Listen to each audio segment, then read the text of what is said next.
So very quickly, I'll be handing over the mic to our founder, and she's going to be taking us on an overview of SID Initiative. Our founder is Elizabeth Williams, and I hand over the mic to you, Ma. Please go on.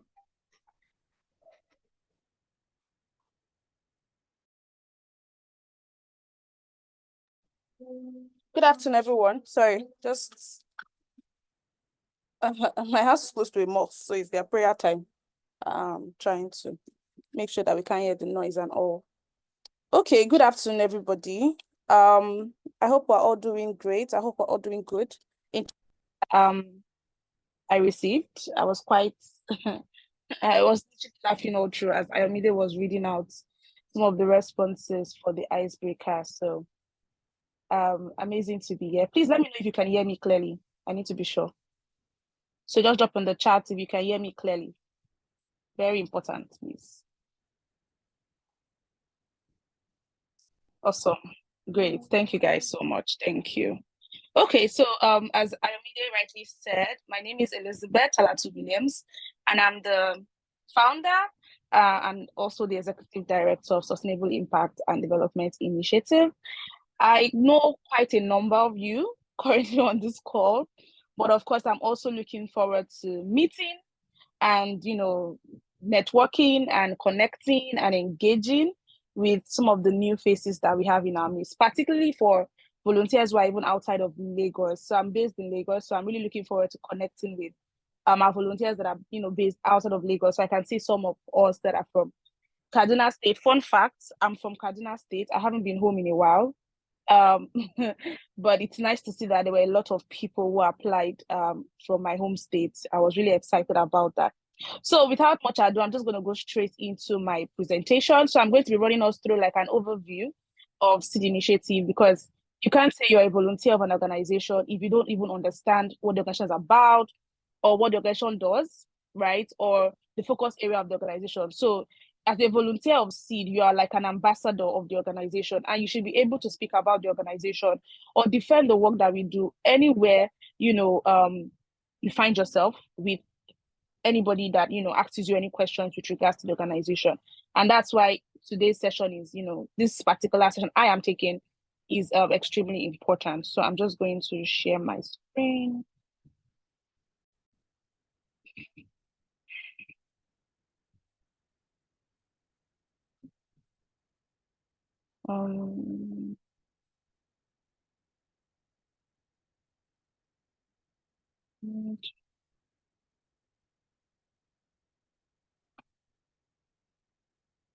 Okay. Please, can everyone see my slides, just to be sure? If you can see the slide, please just tell me in the chat that you can see it. Okay, great. I can see a thumbs up from Abdullahi. Good. Any other responses? I just want to be sure everybody can see the slides. Okay, Remy says, oh, great, awesome, amazing. I can see a lot of yeses. Awesome, great. Okay, so welcome to SID Initiative.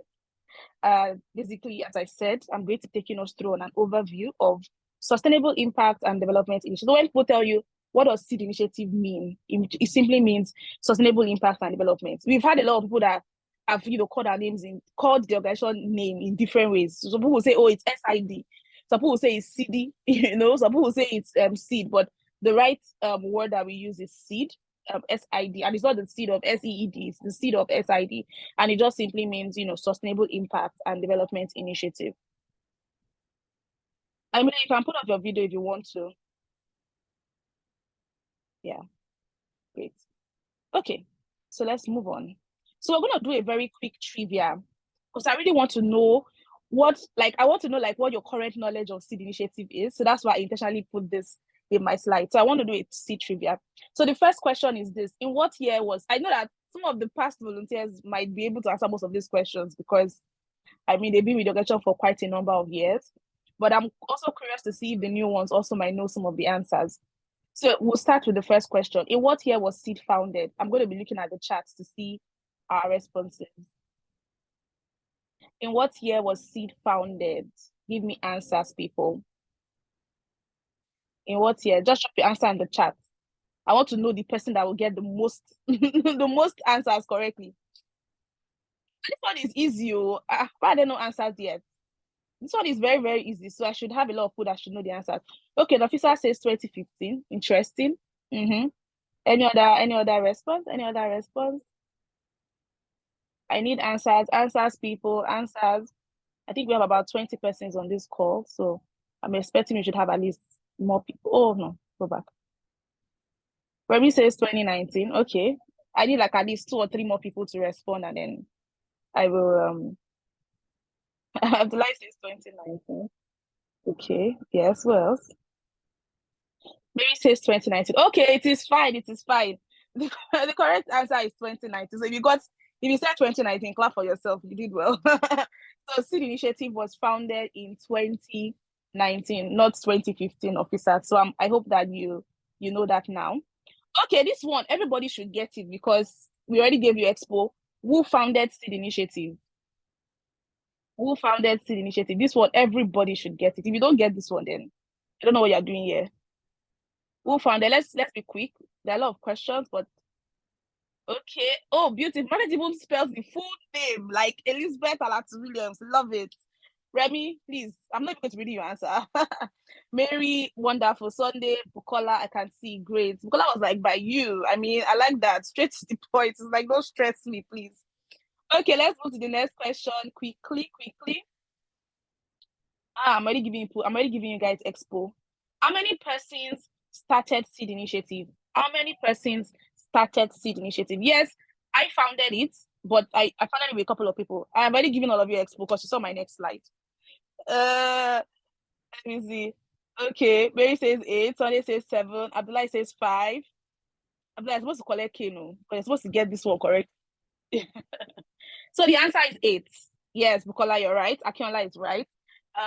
You're right. Yes. So it's 8 people. SID was started with 8 young people. So even though I founded it, but it was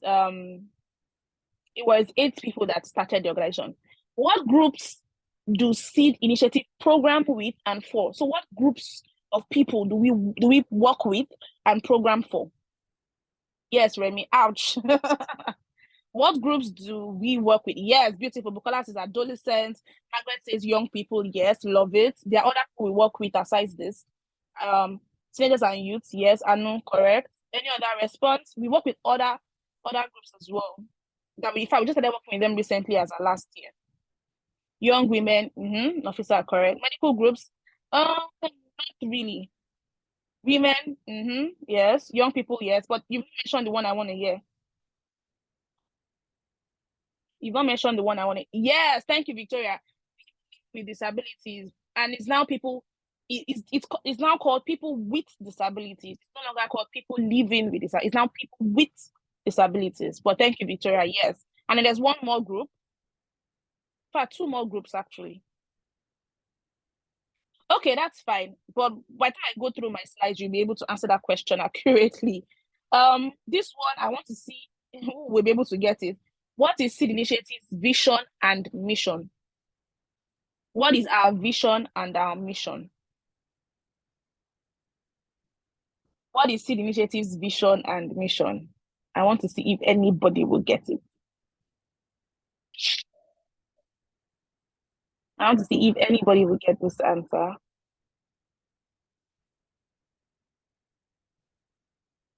I'm still waiting. I've not gotten any response. Are you still thinking? Are you still thinking? What is our vision and our mission?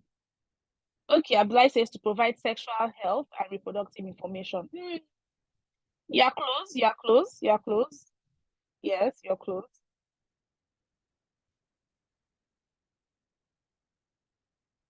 You're close. You're close. No other answer. Ah, that's interesting.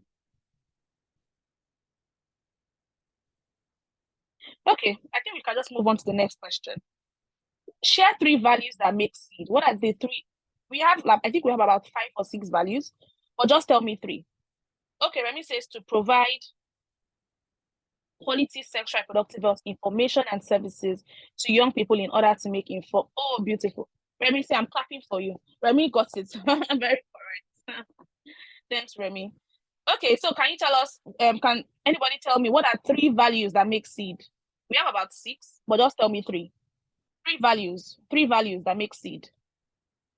3 values.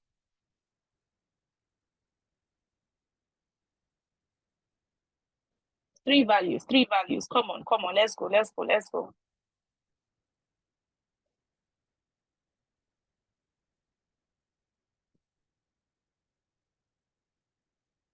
Integrity, okay. Integrity, yeah. Education, okay. So we will see if the answer is correct or not anyway. But just keep dropping them. Thank you, Bukola. Thank you for that. Any other answer? Any other response? Building capacity? Nafisa, okay. Sunday says impact. Bukola says teamwork. Yes. Teamwork. Yes. Sexual health communication. No. That's not a value. But thanks, Anu. Abdullah says accountability. To an extent. Okay. Thank you guys for that response. What are the focus areas that SID works in? Our focus areas. Can tell us. Our focus areas. What are some of the areas that we work in? What are some of the areas that we work in? Someone is drawing on my slides.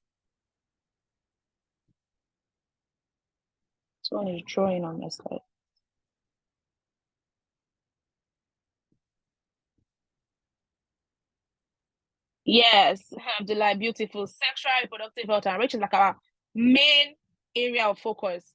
Yes, Bukola says sexual health, yes, but there are other areas we work in aside from SRHR. Can somebody tell me? Gender equality advocacy, yes, to a large extent. Tech, not really. We don't work on tech, but we use tech in our work, but we don't work on tech. Yeah. Mental health, no, nah. We don't focus on mental health. GBV, yes, thank you, Margaret. Yes, GBV. Okay, let's move on. I think we have like 3 more questions. How many volunteers has SID had since its establishment? Men in STEM, nah. CEFM, that's child, early and forced marriage, no. But that's probably an area we want to explore. Okay. Women in STEM, no, not really. So does anybody have an idea about how many volunteers we've had in SID since we started in 2019? Any idea? Just drop a random number. If you're close to the number, I'll let you know that we've had in SID. Remy says a lot. Yeah, a lot, true. Over 50, yes, I agree. 600, no, favor, calm down. Because I thought you to drop a number, doesn't mean 600 is a lot. 80, yes, that's very close. 100, yeah. 120, it's close. 90, Anu says 90, yeah. Bukola says 12. Okay, so it's actually about, let's say, give or take 100. We've had about 100 volunteers since inception because we have volunteers every batch, and some volunteers stay back, some volunteers, leave.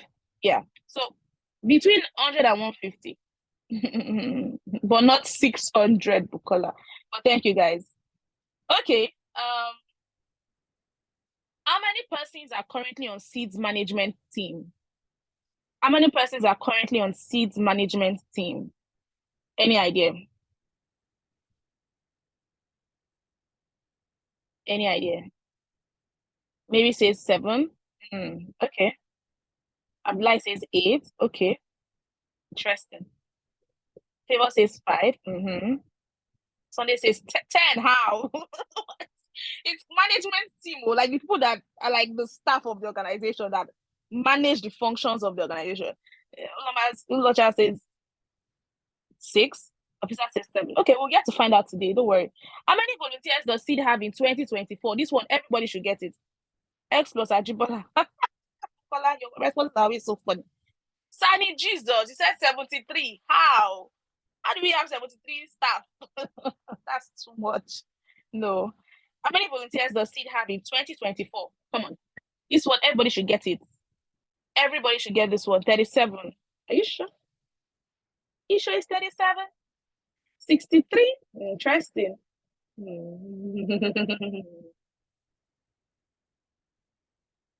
For 2024. Oh, those are volunteers, not okay. I get you. For volunteers, not for staff. Okay. I was asking for SID management staff, but that's fine. 72. Okay, so we currently have about 68. Yes, 68. We currently have 68 volunteers. No, sorry, not 68. We have 66 volunteers. I know he's right. 66. The other persons on the group are the staff, as well as some of our founding members. All right, guys, thank you so much. But tell me, how did you feel? How was the trivia? Did we enjoy it? Was it fun? Did we learn something new? Let me know in the chat. Did we learn something new? Was it interesting?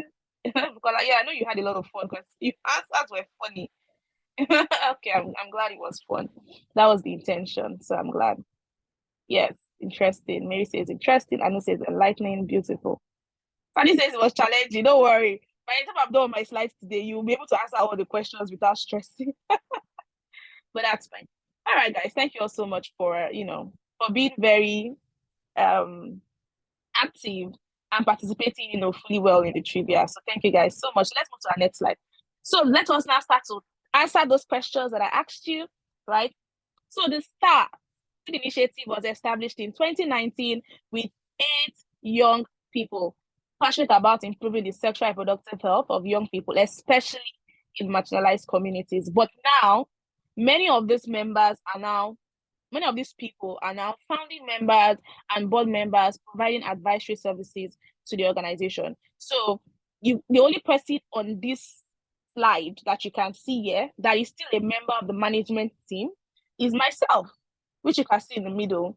But all the other persons on the slide that you see here are no longer part of the management team. They are now more like founding members or board members.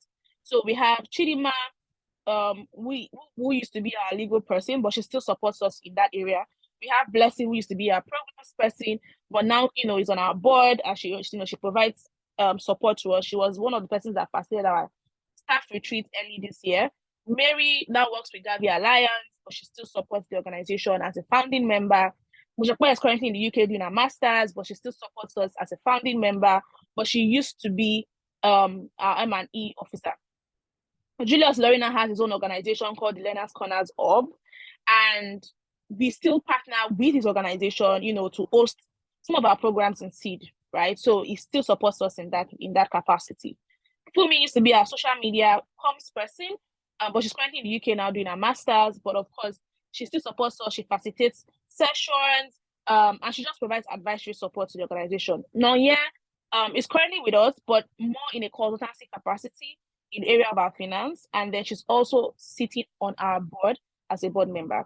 So these were the 8 people that started the organization, but you can see that the organization has even grown way beyond these 8 persons. Now, who we are, we SID. So Sustainable Impact and Development Initiative for Adolescents and Youth, that's the name. It's a youth-led, non-governmental organization. So we are youth-led. Everybody on our team are young people, and we are all below the ages of 35. I am 28. So I think I'm like the oldest in the team. So it's a youth-led non-governmental organization, and we are dedicated to advancing the sexual and reproductive health and rights of adolescents and young people in urban and rural communities in Nigeria. And our vision is to build a society where every young person can reach their full potential free of sexual health challenges, regardless of their socioeconomic status. Whether you are poor, whether you are rich, whether you have money, you don't have money, we don't care. We want to make sure that you're able to reach your full potential free of sexual health challenges, like unplanned pregnancy, gender-based violence, HIV and AIDS, sexually transmitted infections, free of all of those things.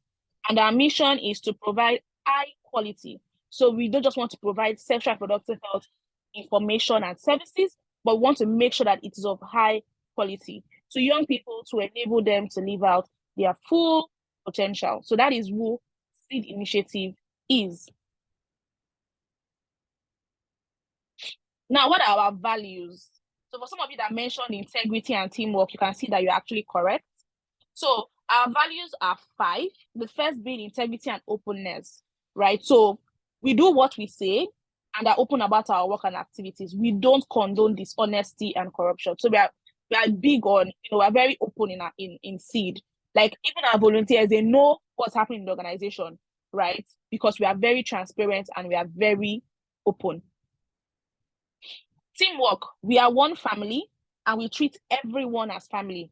We all work together to achieve our mission. We work, we laugh, and we play together. And trust me, even from the previous ones, they can tell you that in SID, you would have fun, you would enjoy yourself, you would make friends, because we are like a family. That's how we operate. That's how we work.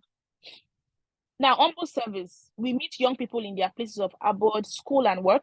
We go into the field and get our shoes dirty. Young people, especially in rural communities, are beneficiaries, and we serve them with humility. So we believe that our SID Initiative is for, our program participants, our program beneficiaries, and we have to treat them with humility. We are not better than them, right? We are all the same. That's the mentality that we have in SID. Of course, sustainability and growth. We ensure that our programs are financially sustainable and community-driven and impactful. So we do a lot of our work together with our program participants. A lot of the time, before we do any program or launch any program, we always, work with our community members and we ask them, what's the best way we should go about this? What are the problems, the challenges you're facing, so that we can tailor our programs and our solutions to address those problems and those challenges.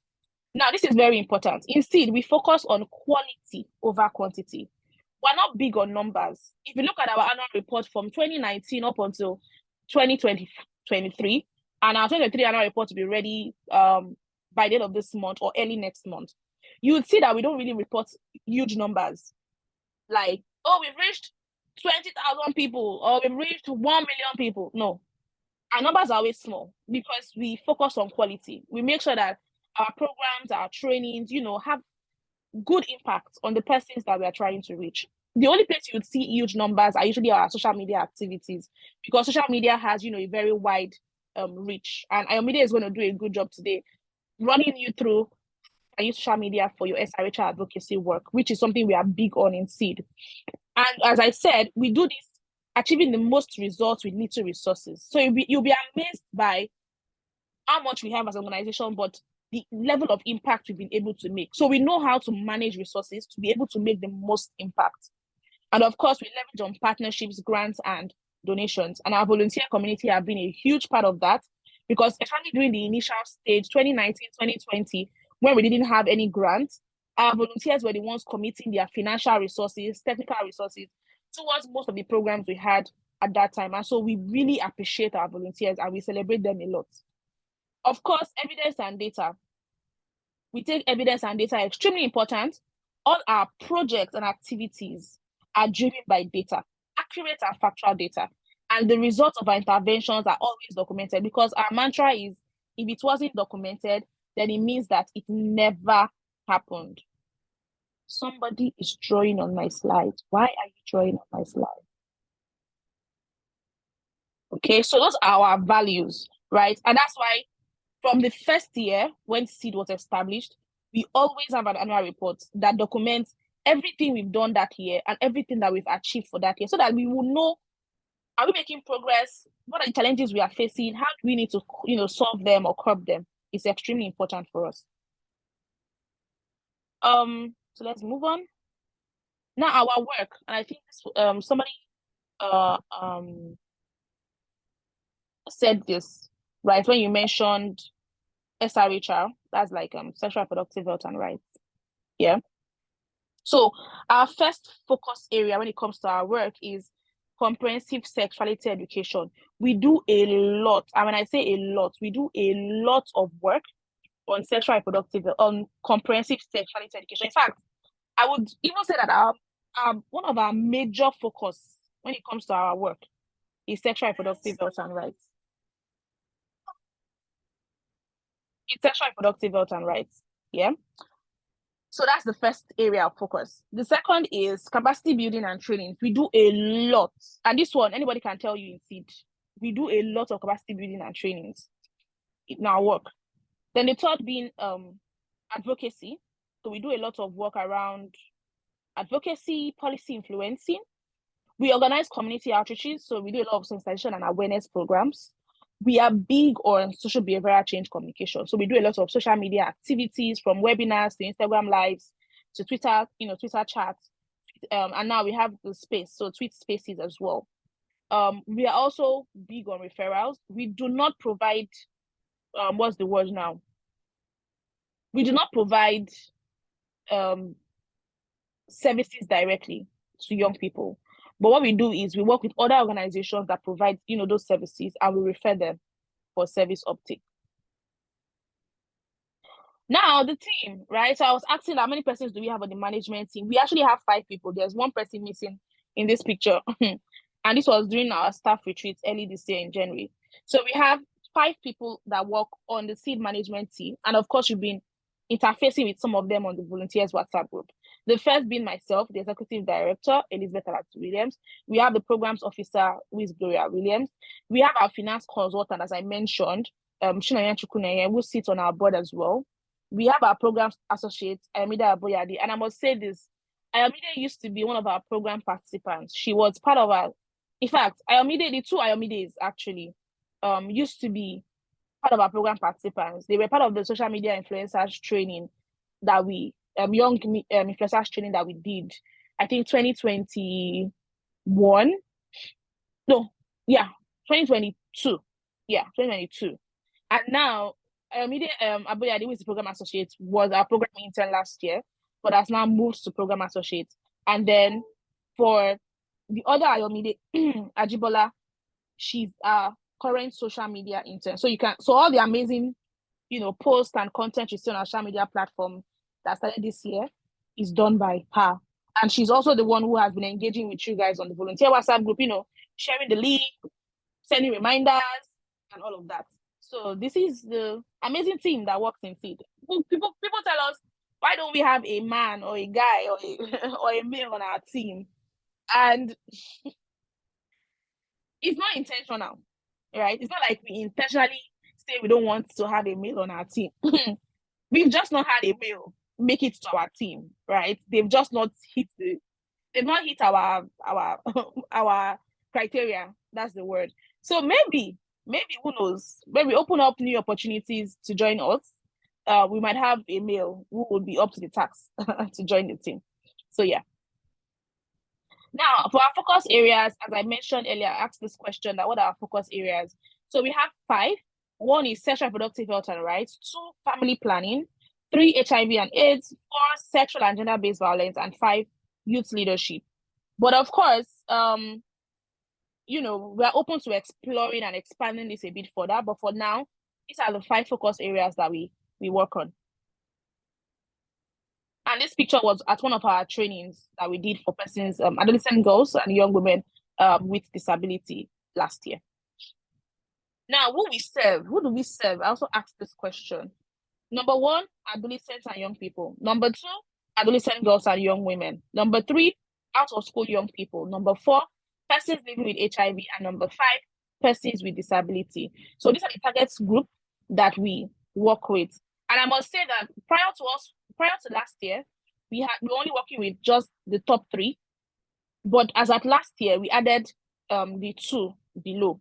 And it's been quite interesting and an insightful experience for us. And I will just, at the end of my presentation, talk about some of the activities we have planned for this year. Please, let me know my time. I feel like I've exceeded my time, but just let me know. So some of the projects that we have implemented in SID or are currently implementing are this. The first being the Tech for Girls project. Yes, the recording will be available, would provide access to the recording after the session today, the volunteer onboarding today. So no worries about that. But please, can every other person hear me? Aside from Anu that says our network is bad, she can barely hear me. Can every other person hear me? I need to be sure about that.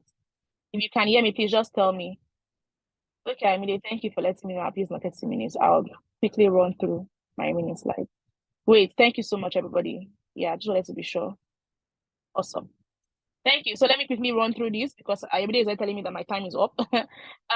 Yeah, so we have the Tech for Girls project, which is a project that we implemented with Poise Nigeria, funded by Oxfam, where we educated girls on sexual reproductive health and rights, while Poise Nigeria built their capacity on tech skills.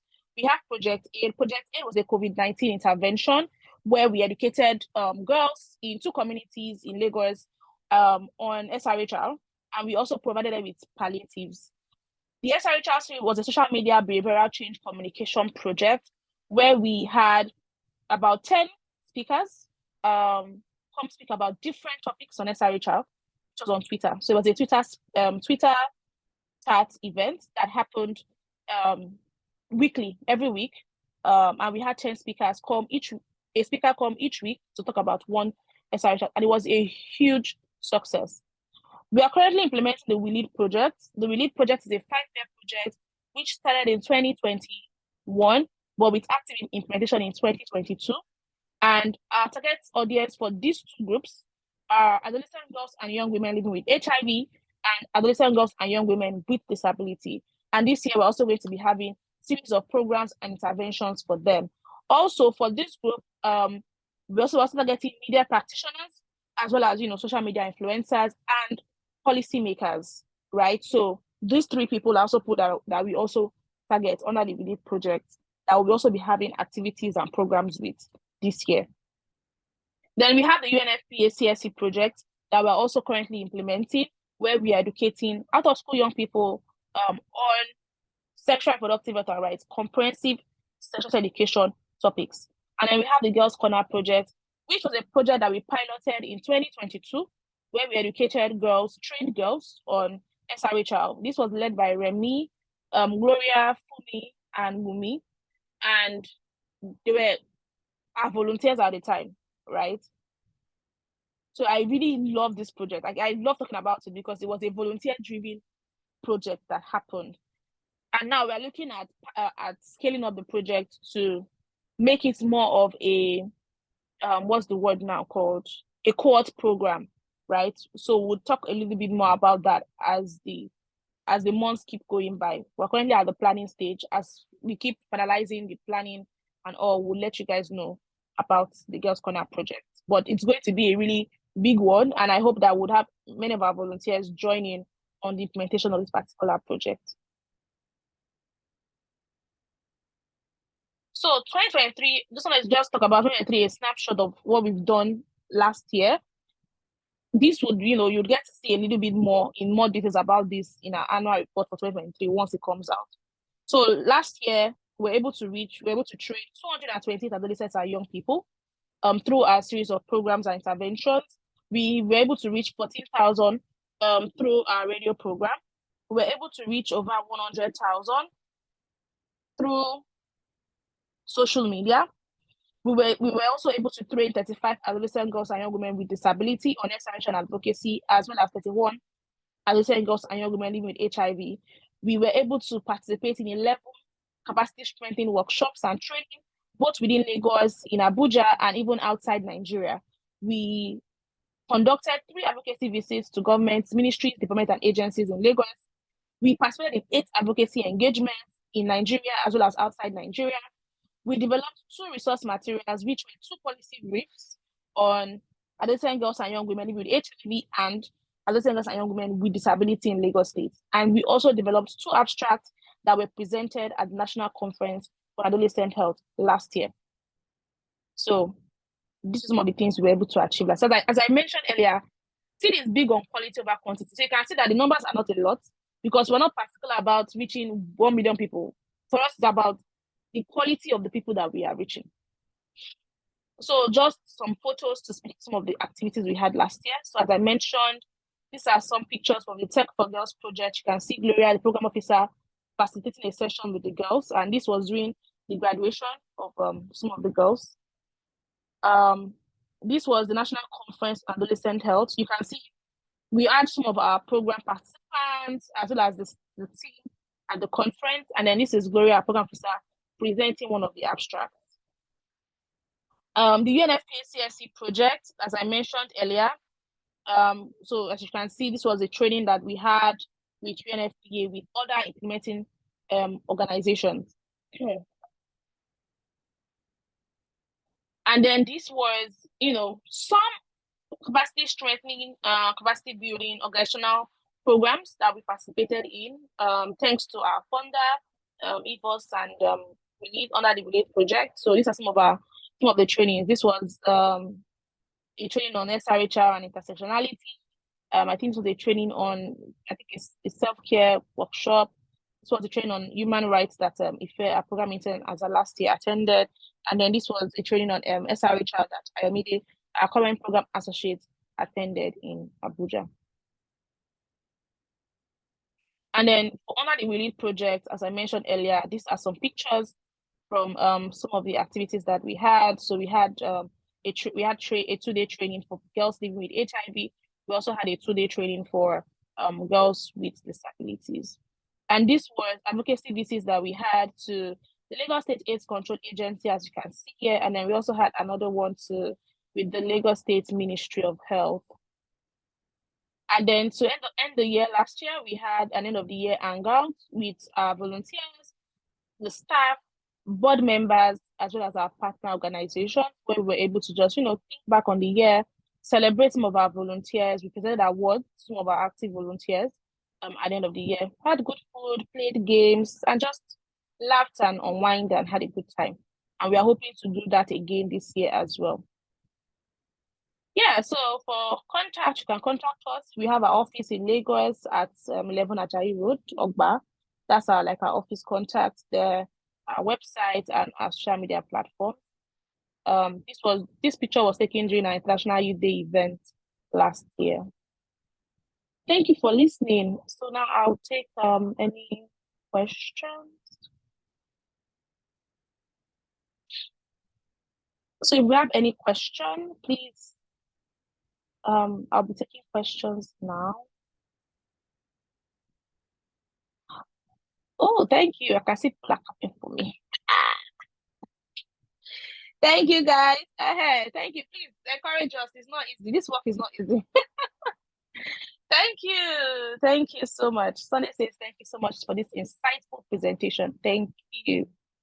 Thank you. So I hope that with the presentation that I just did, at least you have a good idea now about SID Initiative, the work that we do, who started the organization, when was it started, some of the impacts that we've been able to make, I hope that, the slides have been able to do justice to that. Of course, as I keep saying, or as I always say, I'm always reachable, accessible. If you have anything, questions, suggestions on how we can make the organization grow bigger and better, you can always shoot me a message on WhatsApp or to any of the members of the team. As I mentioned, Gloria or the two Ayomides, right? You can always send them a message. So thank you all so much for your swift attention and for your active participation during my presentation. So Ayomide, please, over to you.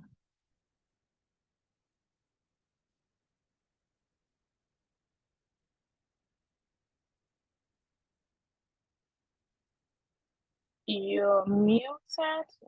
Let me check and see why you're muted. Okay, thank you very much, Ma, for that very beautiful presentation. And everybody, thank you for your attention. But if you are still here with us, can you kindly send an emoji that best describes your mood?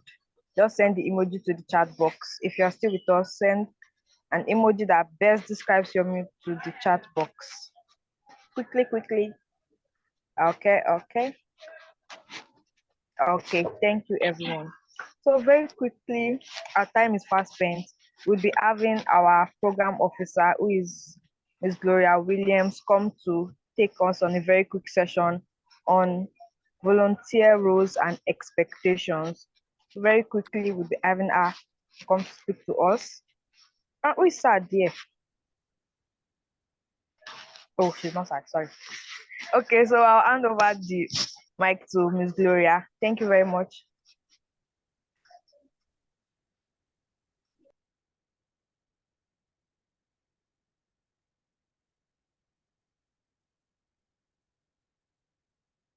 Hey everybody, hello. Yes, we can hear you. Okay. Go ahead. Yeah. Hi.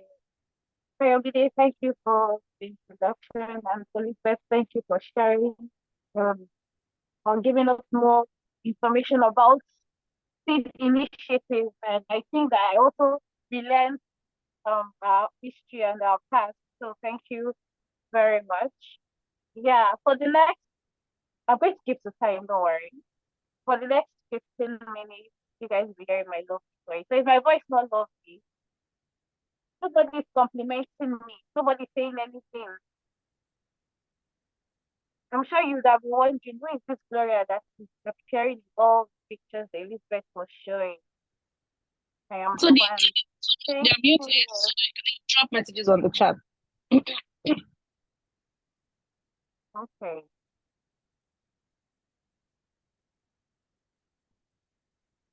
Thank you, Sunday. Queen F. Thank you, Oba. Thank you very much. Okay, so quickly we'll be talking about volunteering. I think that's the reason why we are here. We all decided, oh, this year I want to be part of this initiative. I want to support mission and vision. I want to contribute, right? So we'll be looking at what volunteering is and what are expected of us as volunteers, and what as volunteers should also expect from we, the staff in the organization. Elizabeth, can you next slide? All right. So quickly, we'll be looking at introduction to volunteering. What is volunteering? Who's a volunteer?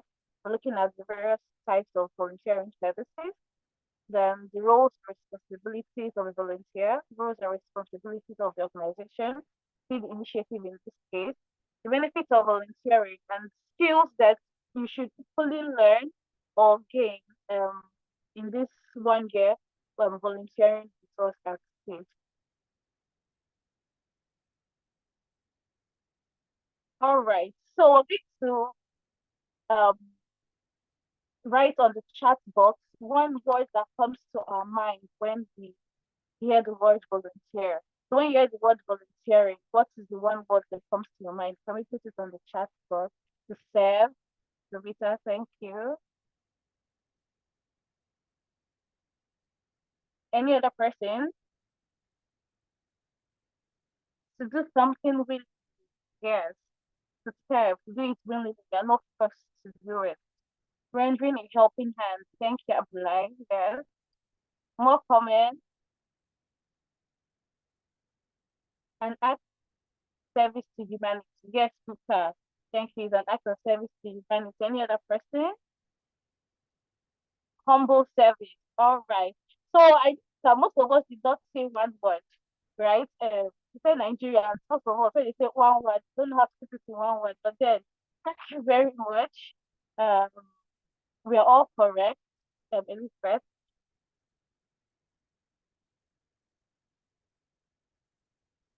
Okay. So I have here assist, service. Thank you. I'm talking about answers like here. We have services, we have assistance, we have helping, charity. Somebody said something about um to help somebody, helping is best, do something with the community, right? To support, to hope, generous, giving. So these are some of the words that describe volunteering, and these are some of the things that we are going to be doing as volunteers. Next,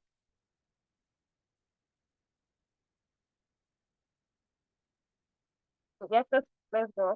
Okay, this is volunteering. Volunteering is the act of willingly offering time, skills, and effort to contribute to a cause without financial compensation. Also, someone defined volunteering as time willingly given for the common good and without financial gain. And if you notice that in italics, we have time, skills, and effort. So if you say you're a volunteer and you are not giving any of these things, then you are not a volunteer, right? So you cannot just be calling yourself a volunteer without offering to do something. It's like you're offering your time or you're offering your skill and making effort and also without financial compensation. Sometimes you are compensated, right? They give you stipends to support your transportation, probably to the training beds and the rest. But sometimes done without financial compensation. And um, being us as volunteers, it means that you've agreed that, oh, this is what I want to do, right? And here we have helping your close friends or relatives is not considered volunteering.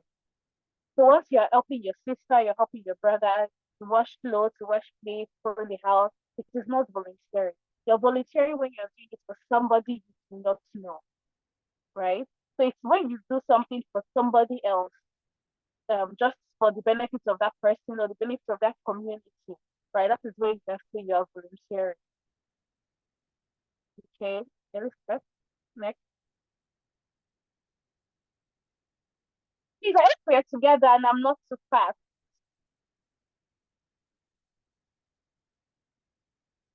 I hope I'm not too fast.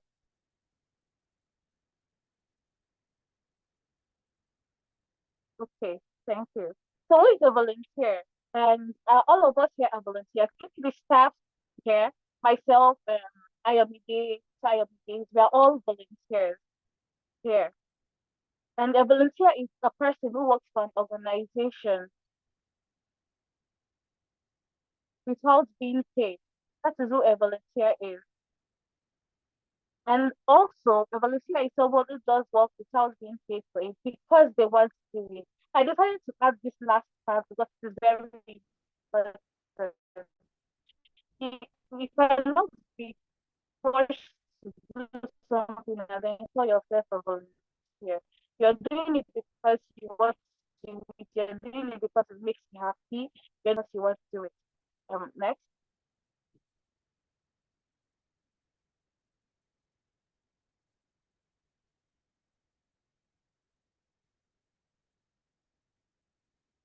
So we have different types of volunteering services. Um, there are a lot, and I listed some of very few important ones that we know. So we have community service, which is participating in local projects that aim to improve the community, such as cleaning, beautification, or neighborhood initiatives. So for SID initiative, we carry out community services sometimes. We carry out community outreach, which is also a community service.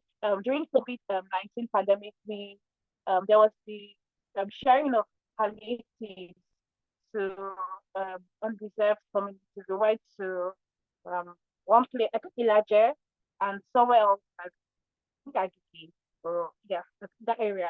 Yeah, so it's community service and some of the things that we do as student initiative. We have youth and education, tutoring or mentoring students, assisting teachers in schools, participating in after school programs or supporting educational initiatives. Well, we do not do this directly. In a way, kind of, we do educate, but we go to, we talk to people about a specific issue, which is sexual reproductive health and rights. So in a way, we also fall into the education volunteering service. That we have healthcare volunteering, assisting in hospitals, clinics, healthcare organizations, providing support to patients, families, and healthcare professionals. We have the human rights and social justice, participating in advocacy, awareness campaigns, or projects that aim to address and combat social injustices and human rights violations, which is key for this initiative. Yeah.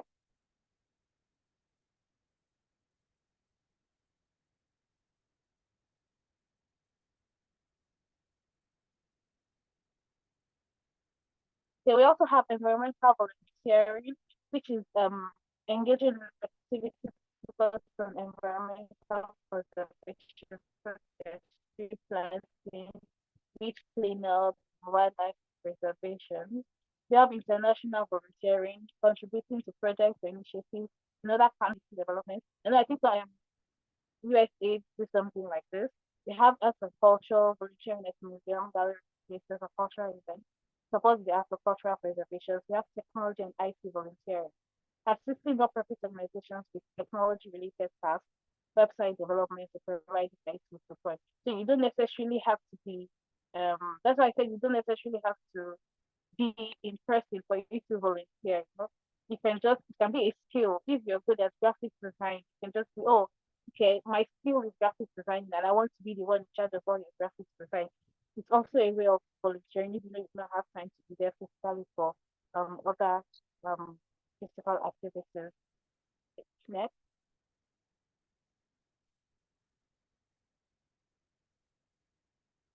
Okay, so we have elderly care, offering companionship, exercise, and rest. Yeah, we can continue. So we have business and professional volunteering, sharing professional skills and expertise with non-profit organizations, or mentoring individuals within career guidance. Elizabeth is the perfect example of this. She if you need help or mentoring, sure she's willing to. I know I'm speaking for you, but yeah, I know it's something that she would really and happily do for anyone who wishes to be a mentee to her. So we have animal welfare, volunteer in animal shelter, the crisis and disaster relief. Yeah, we have homelessness and under relief. Yeah, we can keep going next.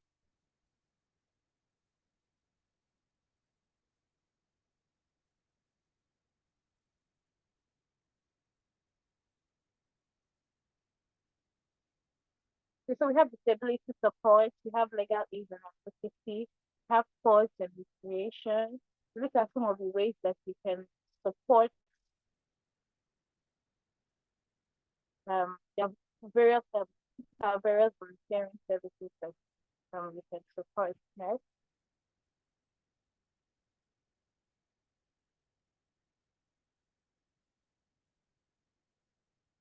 Okay, there. Okay. So, roles and responsibilities of a volunteer. Yeah, it's a lot. We have so many, and we just briefly run through them. The first one here is orientation and training. So, as a volunteer, um, you're supposed to attend trainings that the organization is going to offer. You cannot give what you do not have, right? So once, if you say you want to volunteer and be able to volunteer 100% and effectively, you should have information. And you cannot have information if you do not attend trainings that the organization is going to offer you. Example, this is our onboarding, and this orientation that we're going to give you, so that when you go outside as a field volunteer, you can say, oh, this is SID Initiative, this is what SID Initiative does, how the people SID Initiative is, this is, and you know, to be able to talk about the initiative. But if you had missed the first half of this training, right, you would have missed the part. And subsequent training. So we'll be having subsequent training also for you, and you're supposed to attend this training. But it's not just for um, um it's not just because you're a volunteer, it's also for your own self. So that when you go outside, you know what to say, you know how to approach um situations. And if we call you to come and, oh, okay, we need a volunteer to come and help us present, come and help us do this, then it's not going to be a problem because you've attended for the training that you're well equipped. And following guidelines, every organization has their guidelines, they have their rules, they have their regulations, right? I'm sure Elizabeth is going to share some with you before the end of this training. So please let us ensure that we follow guidelines. We have tax specific responsibilities. Um, and this is something that's going to come up later. So we are going to divide ourselves into different groups. Some people work with social media, some people work with programming. Oh, you're making it hard to hear me. Is it better now?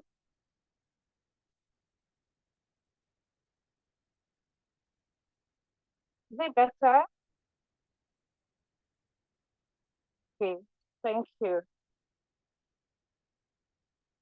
So I said that for task specific responsibilities, that the organization will be dividing some of us into um, different roles based on our strength, what we are good at. So some people will work with me, programming, myself, and the people will work with um, the other iron we have to iron we'll work with that flow, social media and the rest. So based on what you're good at, you'll be given specific responsibilities to do. Then we have teamwork. We are all a team here. We are a family actually. We call ourselves a big family, so we are a family. If something is going on wrong, something wrong with me, then please do well to inform us. Let's carry ourselves along. Let's be respectful to each other. Let's respect each other, right? And we have communication. As I said earlier, if something is going on wrong, please communicate with us. If it is going on well, please also communicate with us so that we can continue and keep on being better. I've mentioned respect and inclusivity. Yes, let's respect each other. We have safety and well-being. This paramount for um, us and for everybody. We have adaptability. Yes, it's a new space for some people. Volunteering might be a new thing for some people, or volunteering an organization that specifically speaks to SRHR may be a new experience for some people. So you might be given some tasks that will be challenging for you. You can ask for help, you can seek for help, and I'm sure over time you get used to it and get used to it. So there's initiative. Yeah, so initiative. I think we are all beautifully made with wonderful brains, wonderful ideas. So once you have an idea that you know that can help the organization, please do share. Um, there was one program we had last year. I think World AIDS Day. Yeah, I was supposed to have what is the program, and we didn't have enough points to do graphic design. And then one of the volunteers just reached out to me that, oh, you notice that there's no flyer going out for this program. And then the person said, oh, if graphic design is something that I do and I can run it for you, and the person did it for us and did it for us for free. So you take initiative, right? You don't need to be asked. But when you notice that something is unusual is happening, you can just ask them. If you can help, please do. Time management. Yeah, it's just time management. When we say we have a program, for those of us that are going to participate in the social media training, when we say the call time is 9 a.m., please let us be there by 9 a.m. It shows that, oh, when we're having a program the next time and you decide that you want to be part of it, you allow. But if you don't keep the time, then it's going to be a problem. Because let's not be doing Nigerian time or African time, right? Okay, so we have feedback and improvement. I think I've spoken about it. Then we have confidentiality. Please, anything that the organization says, okay, we're just going to keep it in-house for now before it goes to general public. Please, let's kindly keep to it. Then we have promotion and advocacy. Our media has been, I don't know, I don't want to say back in there, but she has been telling us to please follow us on social media, to like our posts. Please let us always do that. When we have programs and flyers about it, share it. Share it to yourself, share it to your on your WhatsApp status, on your Instagram and the rest, so that people can get information. That's also a way of um volunteering. So these are the roles and responsibilities of a volunteer. Uh, okay, I hope you can still hear me clearly. And there, media, please keep me in check in case um spending too much time so that I can hurry up. So roles and responsibilities of the organization. So volunteering is a two-way thing. You give to the organization, you give to the community, and the organization also gives to you. And first thing here is orientation and training. Just as we were encouraged to attend the orientation that we're having today, which is the onboarding, and subsequent training the organization is going to have. It's also the organization's duty to carry out this training for you, to prepare this training for you all. And this is something that we've been doing. I'm sure people that were volunteers last year can testify to this. We had a monthly capacity building training for volunteers, and we had wonderful facilitators take this session, and we have the volunteers learn and build their capacity. So attend all of these trainings, attend the orientation, clear policies and procedures, just as I said earlier, if we say this is how we want it, this to be like that, this is how we want it, this to be like that, support and resources, like I used with the other volunteer. As I said with the other volunteer, when we have when you have issues that you want for us, it's not just you saying that, oh, the organization has something that I can help them with. If we see that, oh, this is something that you can do, we give it to you. If you need information, if you need resources to carry out a project or something, the organization can also do that for you. You just have to reach out to us. Then we feedback and recognition, and this was something that we did we do constantly. I'm sure you notice that Elizabeth mentioned some people's names sometimes. She mentions Wumi, she mentions Remy. And these are people, and she mentioned Abdullah. Yeah, these are people that have been in the organization for a very long time, and they constantly supported the organization. And what she's doing is recognizing that this their support, um, we appreciate it a lot, right? Yeah, so the organization's duty to, all right, okay. Thank you, I am okay. So it is the organization's duty to always give feedback and recognize volunteers that have done well, right? Okay, we have a separate statement. Yes, I said earlier for the roles of volunteer, there's some people replace with social media, some people replace with programs. It is the organization's duty to find the appropriate place for you. Not everybody will be skilled in social media, like myself. Social media is not really my forte, but programming, yes. So you'll be placed in a group that where you can actually be very active in. And it's the organization's duty to do that. We have recognition and awards. We had the hangouts, and during our hangouts, we had awards given to some people, to some persons. Yeah, just to recognize them. We have regular check-ins, and that's why on the WhatsApp group, we Ayomide is always posting um how was our week. He's always asking, follow us on this, just regular checking. Then we have professional development opportunities. Yeah, when they are, Elizabeth posted something on the WhatsApp. I don't know if she posted on WhatsApp. She posted something for us to go back. So when there are opportunities to be posted, it's not even if it's not for this initiative, opportunities that you can apply for, programs that you can apply for. The organization also will send a first to you. If you need Elizabeth, I'll keep mentioning Elizabeth as a mentee. Please reach out to her. Don't be shy. Yes. Then we have gratitude and appreciation, and something that the organization is very key in doing. These are some of the roles and responsibilities of the organization to our volunteers.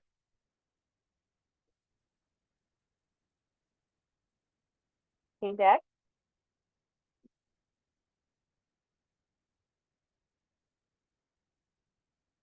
Okay, so what are the benefits of volunteering? I'm sure all of us here, all our volunteers here, when we are sitting down, why did you choose to volunteer with this initiative? You had very beautiful responses. Said, okay, to advocate for sexual reproductive health and rights. Someone said because they want to meet Elizabeth, and so many other beautiful reasons. And that is something that at the end of this year, we that the reason for volunteering will have been um fulfilled. So I'll just run through some of the other benefits of volunteering. We have good health and mental well-being. And when I'm talking about good health, I'm saying because is volunteering something that might keep you active or will keep you active. So if you're not doing anything at the moment and you're volunteering, you know, okay, so we're having this program or they're having this program, right? It keeps you active and so that you're not just on your own being depressed and oh, I'm not doing anything, I'm not doing that. And I think it's very goes close to the sense of purpose. You have a sense of purpose that oh, I am doing something for the community. I'm giving back to the community, right? I am being appreciated and all of these things. It helps it had the effect of some of the benefits of volunteering, sense of purpose, personal growth. Um, I think some volunteers will share their testimonies. I'm going to share some with you all. Myself, when I started as a volunteer, I think my report writing skills were not it, but now it's something that so I can beat my chest so that I can do it and do it easily. My facilitation skills was not it. The truth of the matter is that I am not somebody that likes to talk a lot, right? I like my quiet time and my quiet space. When it comes to facilitating for kid initiative, you will see me out there, you see me bubbling, and you see I've been able to overcome this reserved person so that I can be my true self when facilitating sessions. So I can boast and say, oh, I am a SRH. So you personally grow. then you gain experience. Some people want to go into this full time. This is a learning ground, a place for you to gain experience. You meet friends. Wumi, Remi posted something on the WhatsApp platform, and she said that she's met one very good friend that they're now like 5 and 6, which is Wumi. And these are some of the things you do. You meet friends who we're all different, so you learn from everybody, right? From your husband might be here, your wife might be here, so you know, don't just from those front face. Yes, I don't know how to put it, but yeah, you meet new friends, and then we would like to have a couple from seed, yeah. So you expand your network, yeah.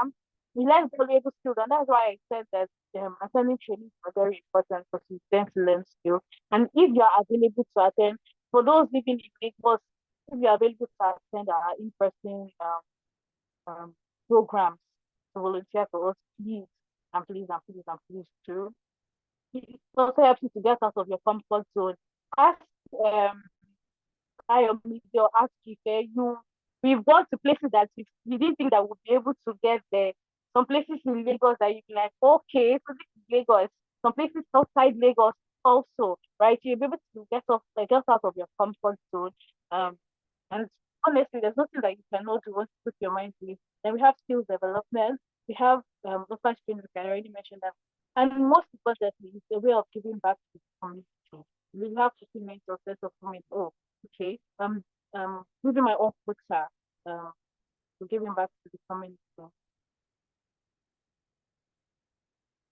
Okay, so the skills we learn from volunteering, learn teamwork, get problem solving skills. Because if you have issues and look at something that's hopefully because of the year, is a skill that because of the year we hope that every one of us can have problem solving skills. Learn how to use limited resources in a variety of ways. Elizabeth said something, she said that we do quality over quantity. So we know that okay, we want to do a particular program and the funds that we have available for this program can only cater to a certain number of persons. So instead of carrying out a very big program and then the whole program is just shabby and somehow we learn how to use our resources and use it very well. So that these people that we are training or we are programming for, we able to go out there and reach out to more people. So you learn more about the industry you're in. For those of you that want to delve into development space, this is also a learning ground for you. The leadership skills, yeah, leadership skills is one of it. Time management, I already mentioned that earlier. Organizational skills. So when we go into our various groups, to understand all of those things better. The excellent communication skills. Please, once we have ideas, once we have information, share with us. These are skills that we hope that at the end of the year we also have. So I have some testimonials here from 2023 volunteers. I don't know if they're on call. If your name is on this list and you're on the call, can you just maybe wave or send us a hi, something so that we can know the people we're talking about here. Ready? Here. Okay, so Remy is here. Hi, Remy. Okay, Wumi and Brendan are not there. So, okay, I will start with Remy. So this wonderful volunteers that have been with us since SID Initiative started, and last year they were also with us, and they had this today. So I'll just read it out for us. So from Remy, she said, the SID volunteers capacity building training are likely with topics from project management, report writing, public speaking, etc. These topics are helpful in my day-to-day life as a project manager. So, like, thank you for representing Wumi.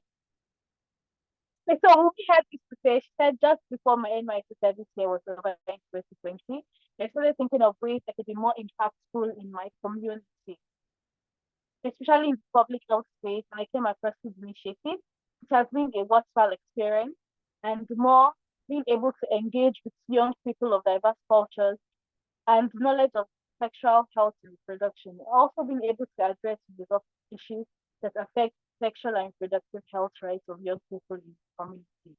I've also had the opportunity to take up responsibilities and normally not want to take me without the fear of making a mistake. SID is really the place to be if you want to be truly impactful. Yes, that's someone. Thank you. So we have Brendan saying promoting the sexual and reproductive health and rights of young children is paramount for their growth. Through my volunteer work at SID Initiative, I've had the opportunity to educate young girls with crucial information I wish I had received earlier. Being part of this endeavor fills me with pride and I'm enthusiastic about continuing to advocate for anti-racial awareness among girls in the future.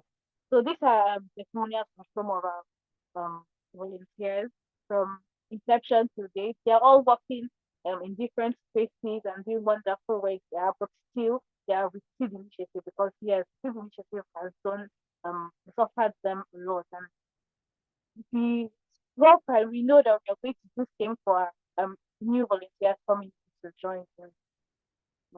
Next. Yeah. So thank you very much for listening. I hope you learned a thing or two, and we hope that each and every one of us will be active when we start having our program and train. So any questions for me? Thank you, Remy. Thank you, Anna. Thank you, Peter. Thank you, Freinet. Yeah, thank you, everybody. Okay, if there are no questions, please, we are far behind time. I will hand over to the beautiful program associate takeover.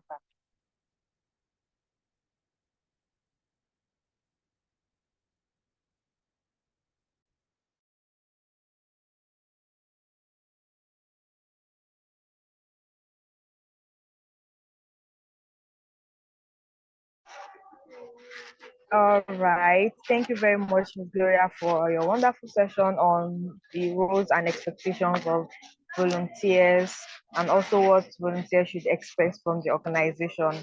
And since there are no questions, we'll quickly be moving on to the next session, which is also going to be headed by our CEO, Miss Elizabeth, and she's going to be taking a very brief overview of SRHR.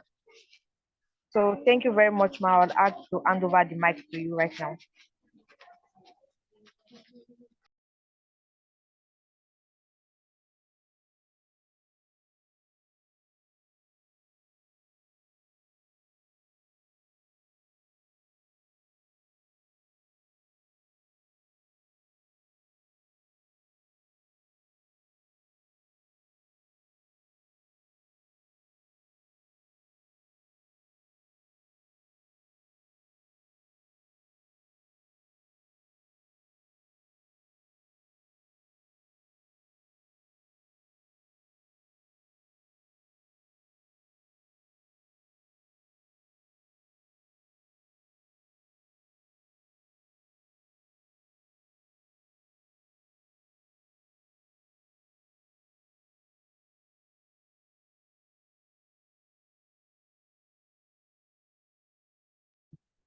Okay.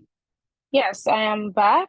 Thank you so much, Aimide. I'm just going to quickly share my screen and then I'll quickly run through the overview of SRHR. So, basically, the volunteer onboarding that we're having today is to give volunteers a very good understanding of one, the organization, what the organization is, what we do.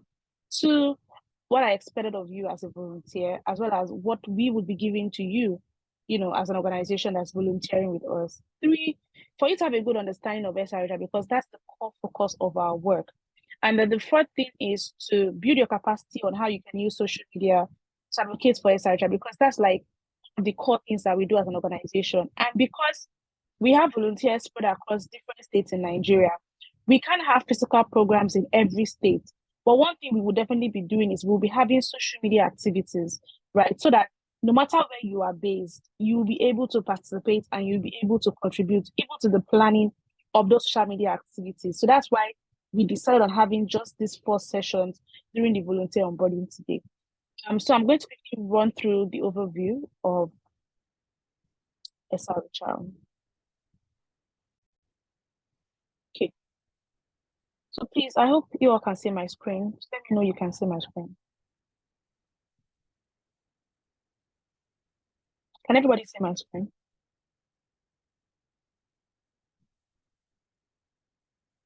Okay.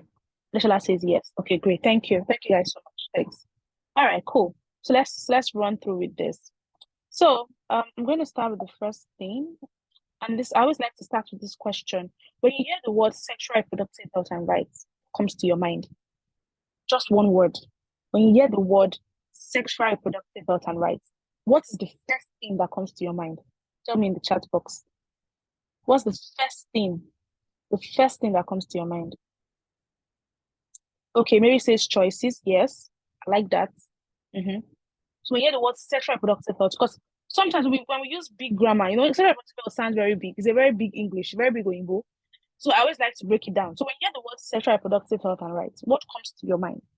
What's the first thing that comes to your mind? Anna says action. Really? When you hear sexual reproductive health, what's the first thing that comes to your mind? Action. Okay, that's interesting though.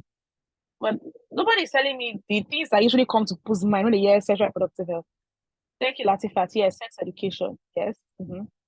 Anna, you're laughing. Why are you laughing? Tell us why you're laughing. We want to know why you're laughing. Why are you laughing? Why are you laughing? And maybe I should have even probably shared a picture of what people said when we had a training and I asked this question. You'll be amazed. Okay, Victoria says sex. Yes, that's the best thing.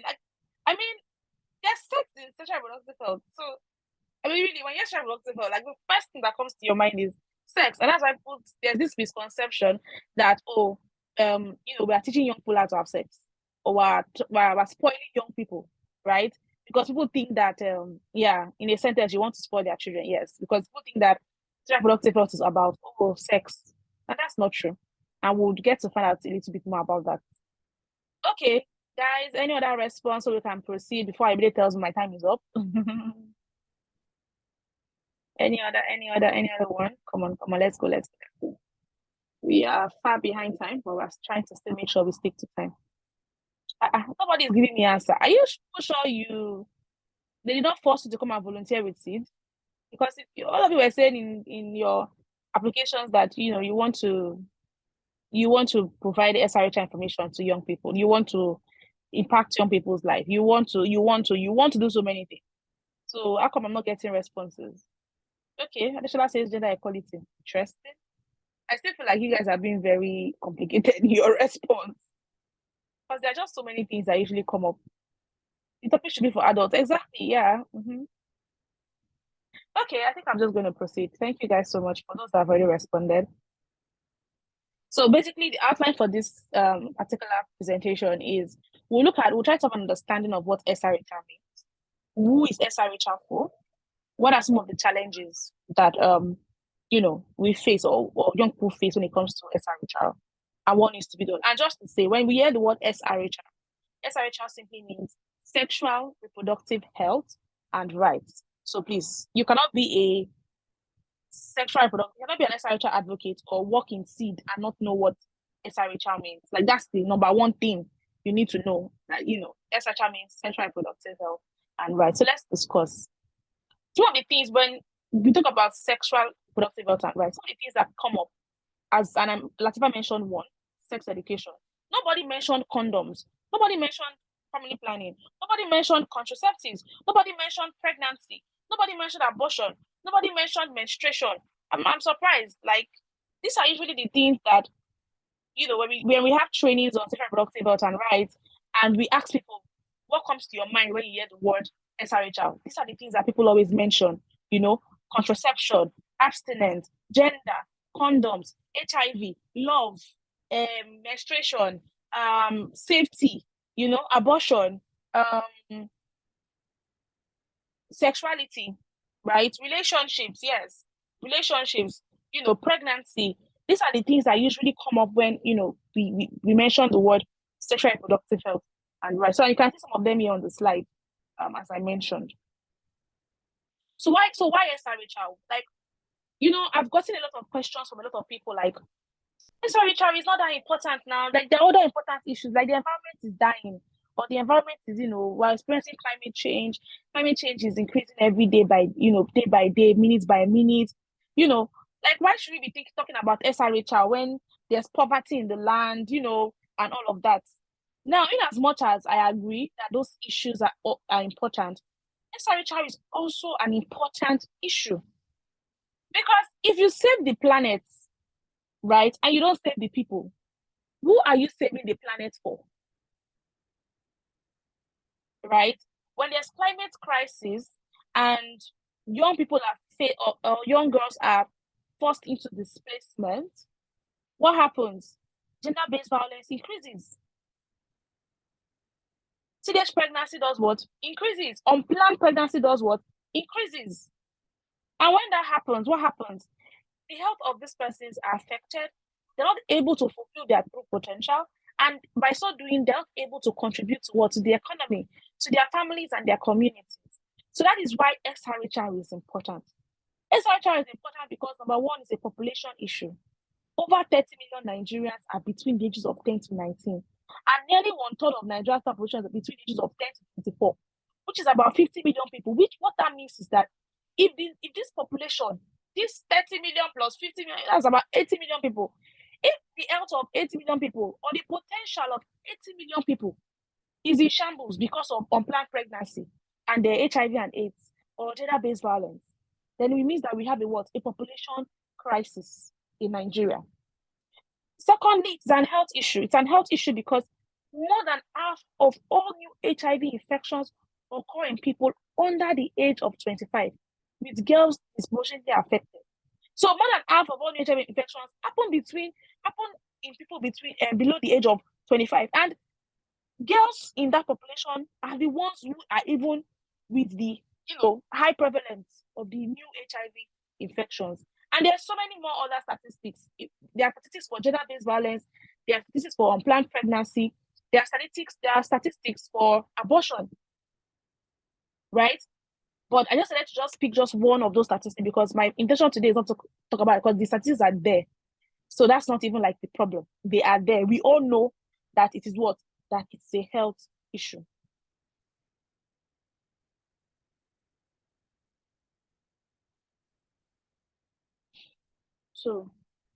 So I said here that sexual and reproductive health and rights are fundamental human rights. So it is my right, right? As a human being, I have a right to access sexual and to access information and services on my sexual and reproductive health.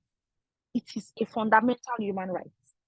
Okay. And if anybody prevents me from getting that information or service, you are denying me of my fundamental human rights.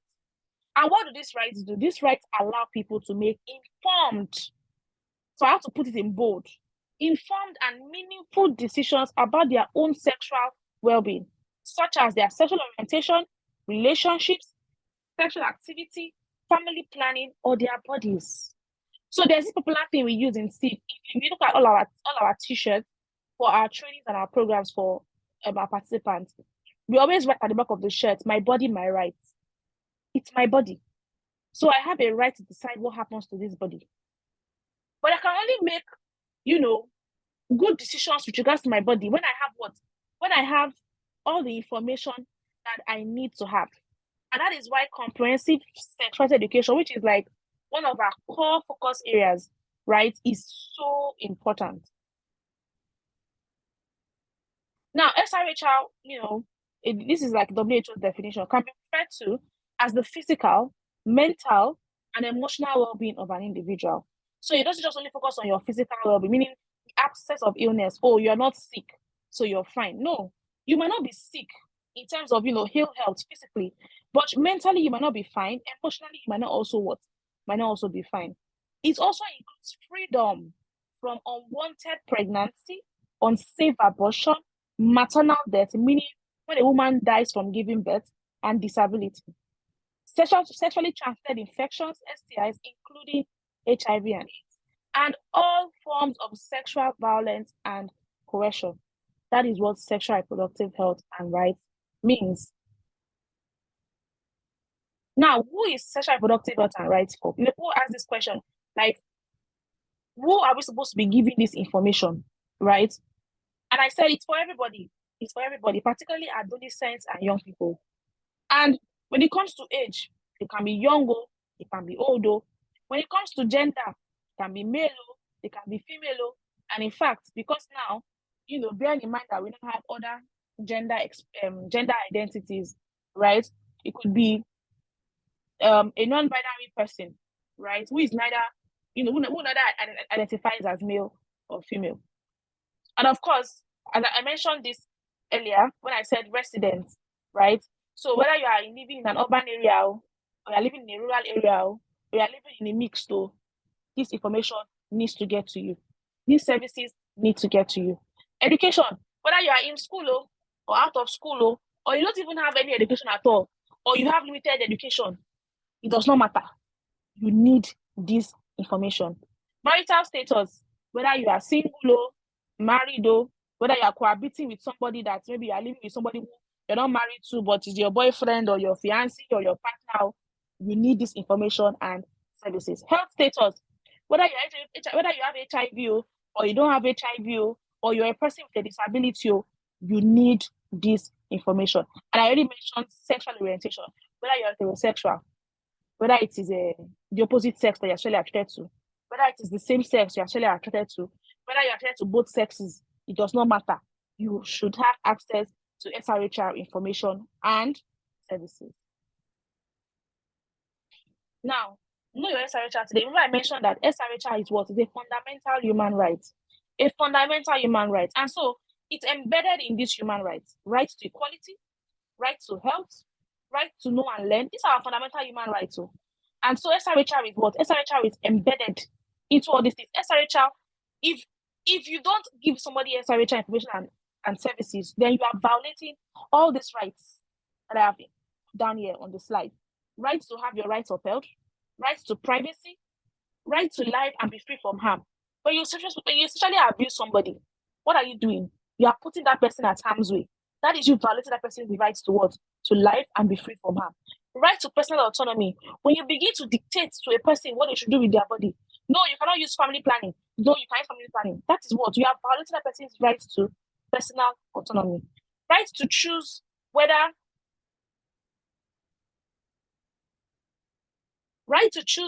or not to marry or have children is also your fundamental human right. And right to think and express oneself freely. Okay, so that is why SRHR is extremely important. Now, what are some of the challenges that we face? Now, the first one is economic, right? The cost of services is too expensive. Sometimes you think about it, you have to go and buy condom. Condoms now are expensive. You need to buy lubricant. Lubricants are expensive. You need to go and do your STI screening.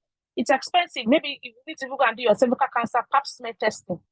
So of these services are expensive. And that's why we have non-profit organizations who try to bridge that gap in providing these services to young people free of charge or at a reduced cost.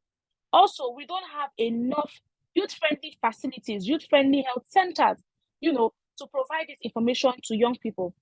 And of course, there's also a digital gap when it comes to internet and data. Yes, we do social media activities, but there are some young people who don't even have phones to get, to access those activities or programs. There are some young people that don't have money to be able to afford to buy data, to be able to join those. So these are some of the challenges that we face. Now, when it comes to social and what if I says, okay. Well, I mean, that's what brings me to my next challenge now, which you guys are talking about in the chat. Social, right? We have judgmental and discriminatory service providers.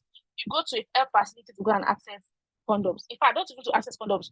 You just want to ask a question with regards to family planning. Hey, they will preach to you from beginning to end, right? Has anybody ever had the experience of going to a pharmacy to buy condom before? Share if you have had that experience before, please share in the chat. If you are comfortable with sharing, in fact, you should be comfortable with sharing, but if you're comfortable with sharing, share in the chat box. I want to hear from you your experiences. Have you ever had an experience of going to a pharmacy to buy condoms before? Like how were you treated when you went? Me, I had an experience where I went to a pharmacy to buy condoms, and oh my god, the eyes, the bombastic side eye that the what's it called? The pharmacist gave me was not even funny. And that is me, who is what? I'm 28. I am an adult. I am legally, by Nigerian constitution and the Nigerian laws and policies, right? That I'm allowed legally to access these services, to be able to go to a facility and get condoms or buy condoms. I'm allowed. But still, because I am not married, people are like, what are you looking for when it comes to you want to use condom? You want to use all this? How much more a 18-year-old, sexually active young female or young male who are already having sexual intercourse already? And it's interesting to say that based on our data in Nigeria, our National Demographic Health Survey, NDHS, the age of sexual debate, what that means is the age at which people start having sex is 15. This is our data speaking. It's not that they made it up. Nigeria did a census, and the census, they asked that question: at what age did you start having sex?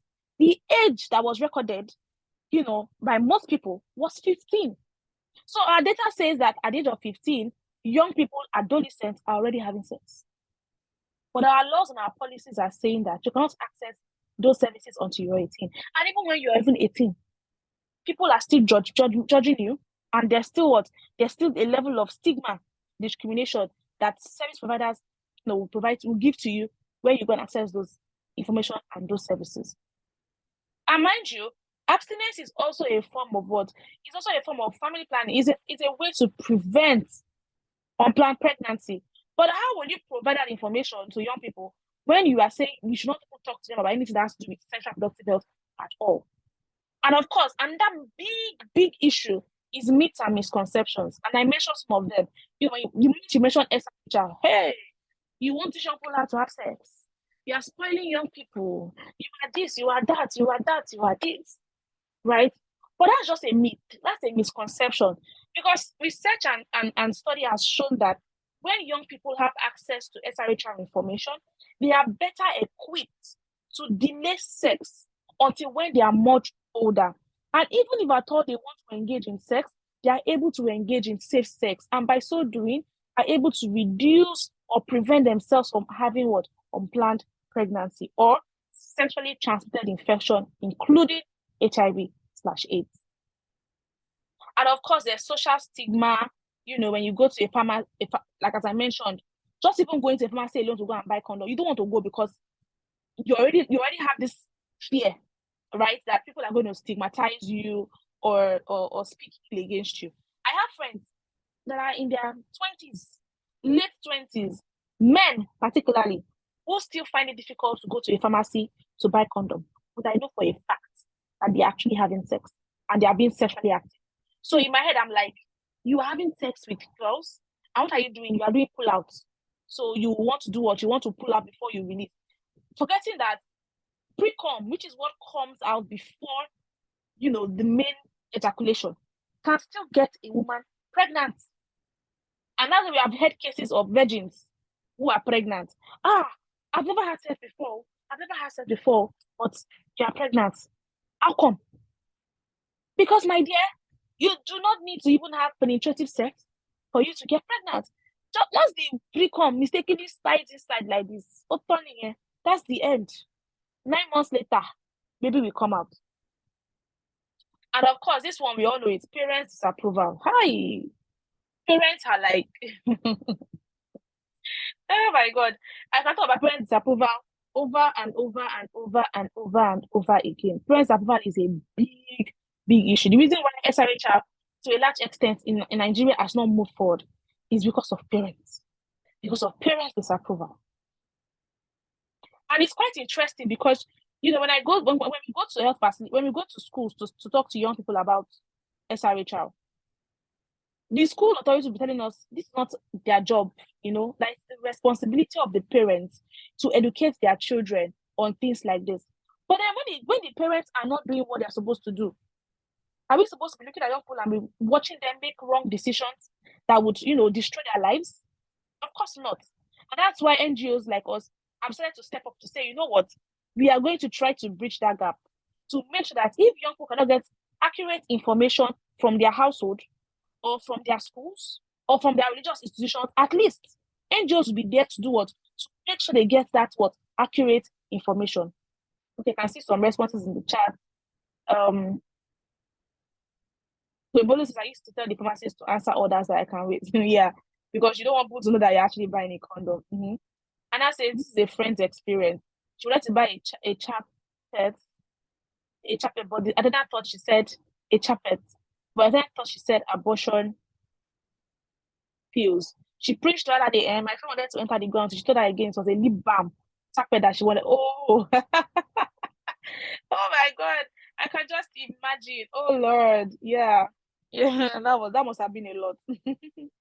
My one experience was buying contraceptive. Oh, the guy was just looking at me as if I've committed murder. Yes.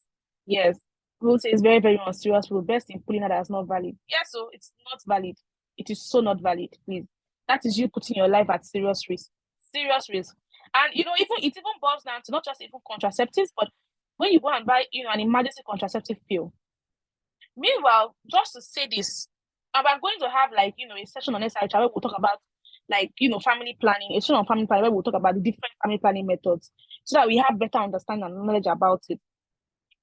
But you know, emergency contraceptive pills like the Postino and the Post pill, they are not abortion pills. There's this misconception that they are abortion pills, that you're aborting a baby or you're aborting a child. That's not true. That is so not true. Emergency contraceptive pills are pills that you take to prevent pregnancy from even happening in the first place. Meaning that the pregnancy has not happened yet, but you want to make sure that it does not happen. So if, for instance, you had sex and the condom breaks, or you forgot to use a condom, then you can quickly go to a pharmacy to get an emergency contraceptive pill. Or maybe you were sexually abused, right? Which rapist you think of using a condom when they want to rape you, you know? So you can go to a pharmacy and get an emergency contraceptive pill, right? But as I always say, it is called emergency, meaning when you have sex unplanned or something. Not that you have a boyfriend, you know, a partner that you are sexually active with. You put that anytime you see like this, you people have sex. You now say that every time. So it's every time you're having emergency sex. That's not emergency sex, because you know that you are sexually active and you know that you're having sex. So of course you should go and get a family planning method. Maybe you want to go and get the pills, the pill, right? Oral pill, or you want to go on an implant, or you want to take an IUD, or you want to take the injection, you know. Not that you now say you are doing a emergency contraceptive pill as your family planning method when you're having sex on a regular. No, now it does not make sense, right? It's called emergency for a reason, for a purpose. Okay, 2 minutes more. Thank you, Ayomide. So I'm almost done. I think it's like my second to last slide. So for cultural, this one we could know it. You know, harmful traditional practices, you know, that fuels FGM, child marriage, fear of abandonment and community isolation. So the moment you do not do those things, what happens? There's this fear that the community will abandon you because you're not following the rules of the community, right? And so culture has played a huge role really in SRHR, in SRHR issues. And not just culture, but even religion, you know, because a lot of religion still frowns at family planning, particularly. And even sometimes some parts of, you know, religion is misinterpreted to fuel gender-based violence. And is that popular passage in the Bible that talks about submission? You know, the woman should be submissive to her husband, right? Meanwhile, people forget that the other part of that passage says that what? That the man should what? The man should be respectful, and the man should respect the woman. So if the woman should be submissive, yes, but that does not mean that you should disrespect her by doing what? By forcing yourself on her sexually, or taking advantage of her, or emotionally manipulating her. That's not you respecting her, right? That's not you loving her.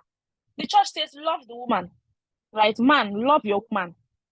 Woman, respect and be submissive to your husband, right? But we have decided to, to change the entire thing and make it suit our own evil agenda, right?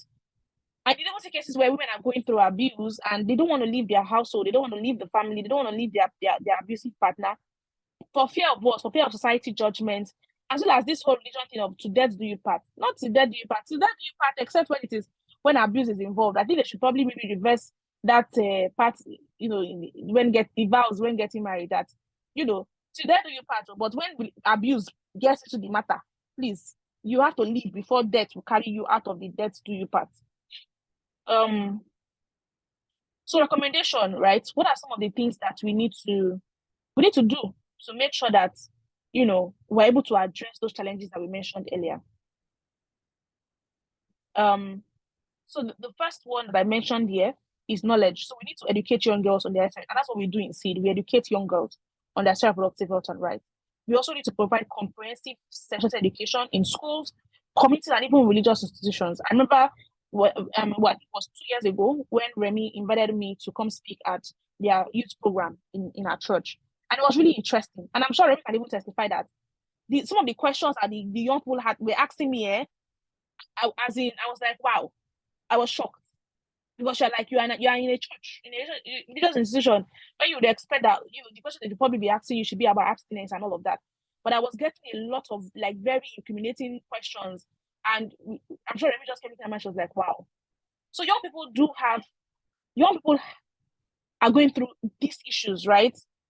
And they need somebody who would be able to help them answer their questions and give them the right information. And if we do not do that, we are not solving the problem. Right? And unplanned pregnancy will continue to increase. HIV will continue to increase. GBV will continue to increase. And of course, the second thing is capacity building. So we, build the capacity of health service providers to provide youth-friendly and unbiased SRHI information and services. We don't do this as SID, but we do support organizations that, that do this. But we're hoping that maybe this year or next, we will be able to conduct capacity building trainings for health service providers. But we're looking more at medical students, so students who are currently in medical school. Those are the people who are trying to target, because they are the ones who are going to be the potential of future doctors and nurses and health providers. And of course, providing training to educators and parents on sex education.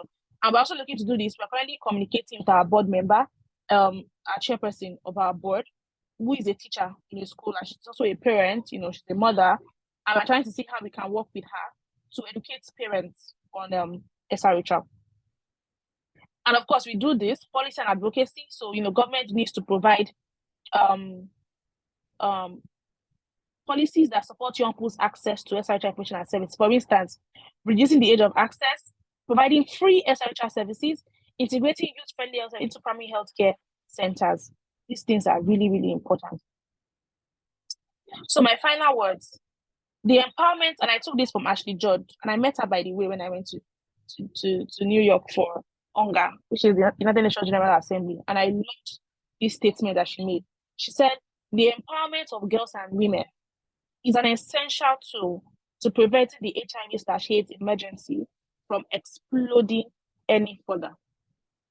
All right. So this is why it's extremely important that we provide SRHR information and services to adolescents and especially girls and women, because we are the receiving end, right? And we are the ones going through most of all the issues. So, thank you. And I said here that HIV is a virus, stigma is not, and one has a cure already. Which one has a cure? Stigma. Stigma has a cure. Even though HIV doesn't have a cure yet, but stigma has a cure. So it's extremely important that we do not stigmatize against, persons living with HIV. And we don't also stigmatize against adolescents and young people who are sexually active and want to, want to practice safe sex. It's extremely important, because as an organization that we work with adolescents and young people, and sometimes they'll come and tell you some things that they're scared to tell even their parents. So we need to be very, very careful how we receive this information, and also be very careful of the kind of information we give to them. We have to make sure that those information is age appropriate, and factual, accurate, right? So I think that's all. So thank you all so much for listening. If you have any question, I will take questions now.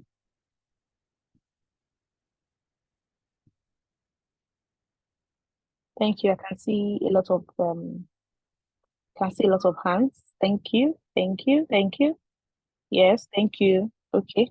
Thanks, guys. Thanks, everybody. I'm glad that we found the sessions. We're finding the sessions very insightful.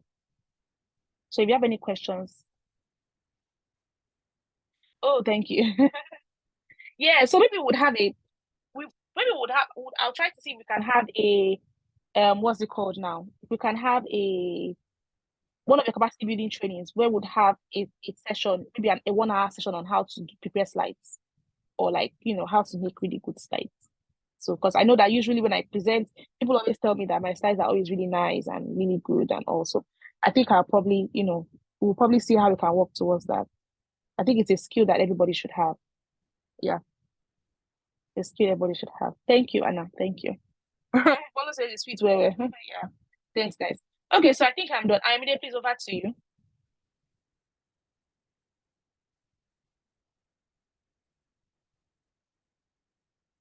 Yes, Mary, we'll work on it. Thank you.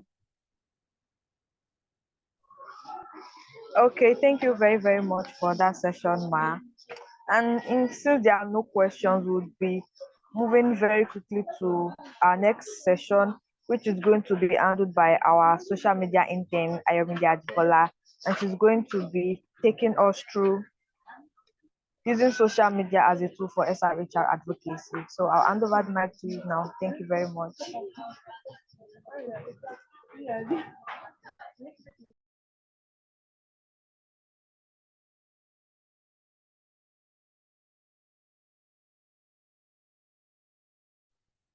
Good evening, everyone.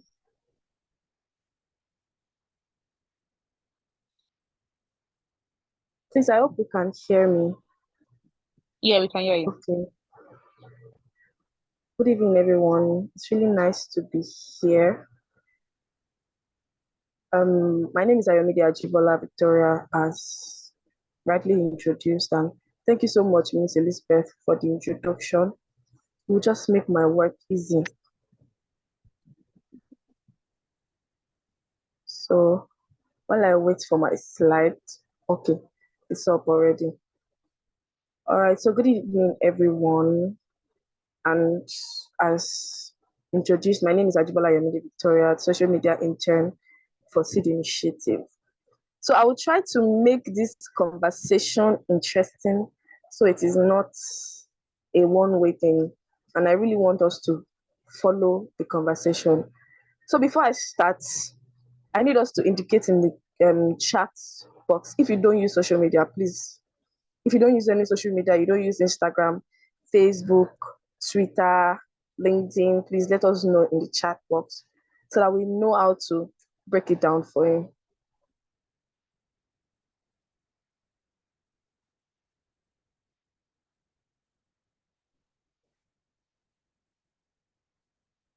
Okay, so I have not gotten any response yet, so I'm guessing everybody here uses one form of social media or the other.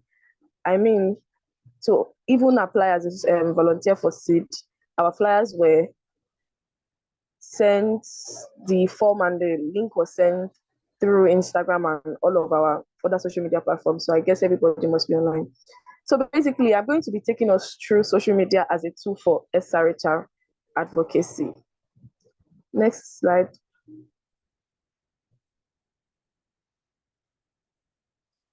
And to start with, we're just going to talk about what advocacy is. And in English, basically, advocacy is defined as any action that speaks in favor of or recommends, argues for a cause, supports or defends, or pleads on behalf of others. That's big grammar.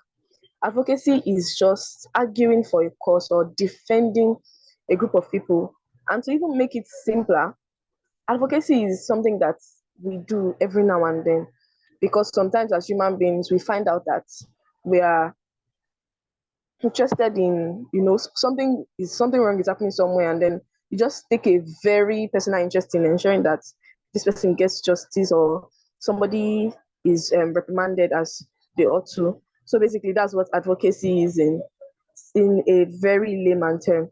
Also, advocacy seeks to ensure that all the people in society are able to have their voices heard on issues that are important to them, regardless of their orientation, their background, their religion, the school that they attend, their economic contribution to the society as well, and promote their peace and protect their rights as well. Because during Miss Elizabeth's presentation, she mentioned that SRHR ensures that SRHR, a major component of SRHR is ensuring that everybody's right is protected.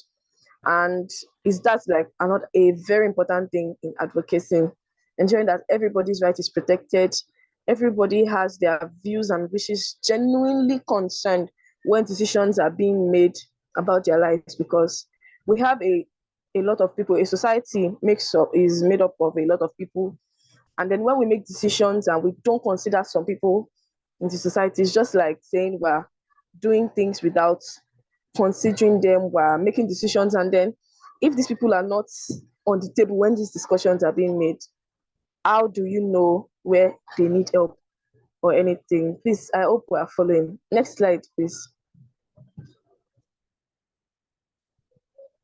So to carry out advocacies, we have tools. Just as if we want to do things, we need to use different means to carry out these activities. We have advocacy tools. So basically, advocacy tools is a collection of resources and materials that are used to inform, educate, and engage stakeholders in advocating for a specific issue or cause.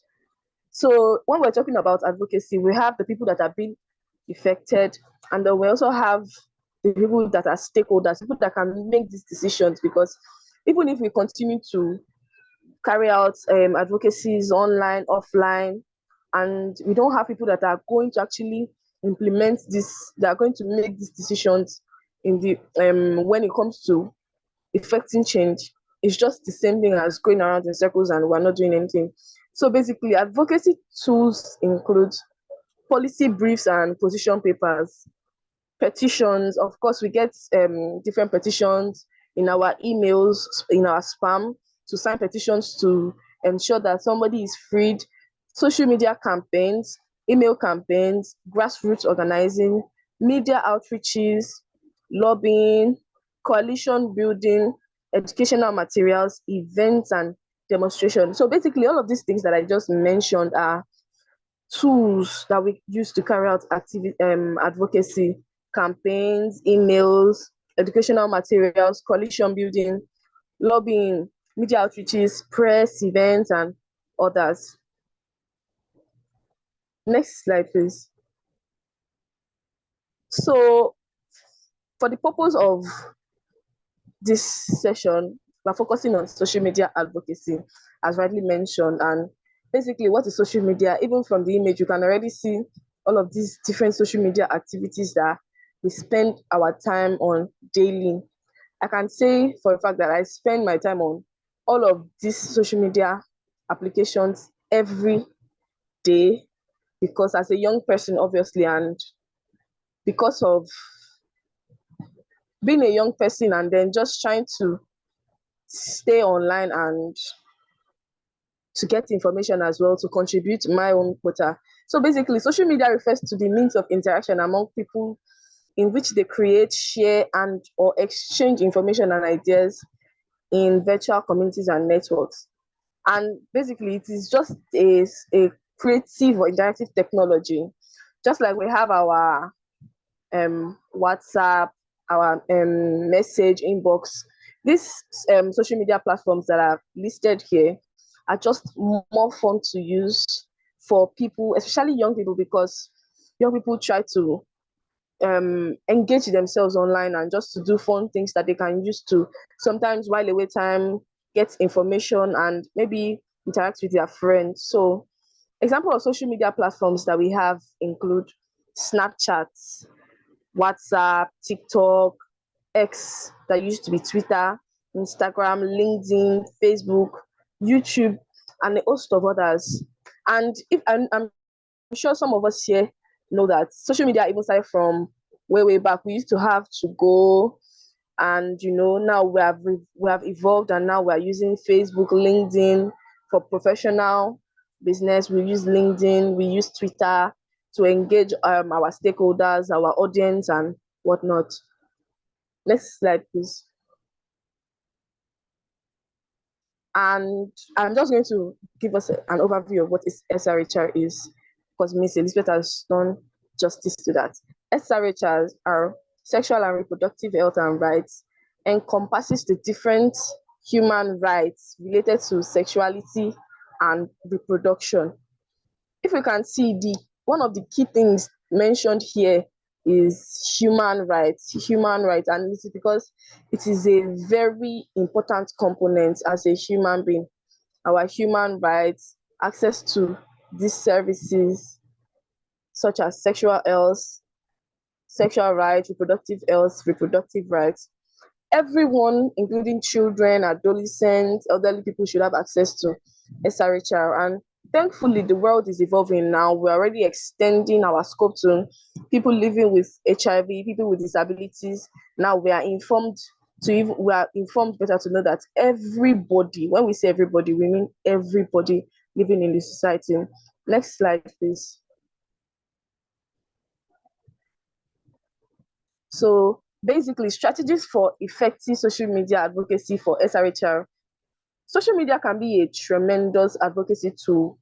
Obviously, a number of people use it to keep up with their friends, to chat, to post exciting updates, as a lot of young people do. And even I do sometimes, to post updates, to check for information, to follow trends, and to see what is going on in the world globally. But you can also use it for advocacy. We can also use it for advocacy, and some strategies that we can use social media include number one, identify your target audience. It is important that you identify your target audience, and it's the same thing as marketing in person or carrying out advocacy in person. If you want to make certain decisions, you know the people that you need to reach. You need to identify, oh, this is my primary stakeholder, the people that I can get to, that can even help me get to him if I don't have direct access to the person online. And that's some of the things that we need to consider. If you're educating people, if your advocacy goal is to educate people on some of these things that you think that they need to have more knowledge about, then you might need to create maybe a WhatsApp group. You might need to open you might need to have a tweet space, and just look at some of those things that you need to do to ensure that your target audience is reached. Secondly, you need to create compelling content, visuals, stories, and infographics. So there's a rule that unanimously applies to a lot of young people. Once you post something online and it's not really looking funky or interesting, or it does not serve its purpose in the first 2 to 3 to 5 seconds, the person scrolls away. And that's because whatever it is that you have put out does not look visually appealing. And that could be a stress, because sometimes we explore all of the means that we could use to ensure that we carry people along, but then we need to also ensure that we create compelling content that even before you person will even look at your caption, your video alone is your video, your picture, your infographic, your flyer is enough to draw somebody's attention to want to see, oh, this is something that might interest me. Secondly, utilizing hashtags and trending topics. Every now and then, there's a new thing going on Twitter, on Instagram, on LinkedIn, on Facebook, and for Twitter especially, the way the world is moving globally, and TikTok as well. I forgot to mention TikTok. TikTok and Twitter, those two things, they are very TikTok and Twitter, they have like major platforms that young people use now. And you see that stakeholders globally around the world, they follow some of these discussions online on Twitter. When people tweet, when you engage influencers to tweet about things, and then everybody's showing interest in a certain topic of discourse. Also, using the right hashtags, you might have engaging content, the perfect caption, but if you don't use the right hashtags that will get you to the trend table or the trend list, you might not reach your target audience. It does not mean you will not be reaching people, but your content basically will just remain within the circle of people that you usually will get to, instead of it getting to your stakeholders or your target audience. Lastly, here is to engage with followers, respond to comments, your messages, your mention. That's one of the things that keeps people interested in wanting to engage your page or engage whatever it is that you're doing, and then they are carried along. Next slide, please.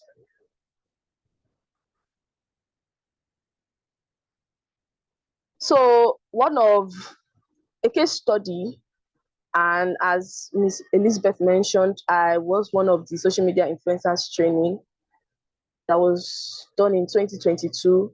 And we're a group of 15 young women in Lagos State that we used social media platforms to engage stakeholders, audience, and we covered different SRHR issues, family planning, female genital mutilation, and sexual abuse.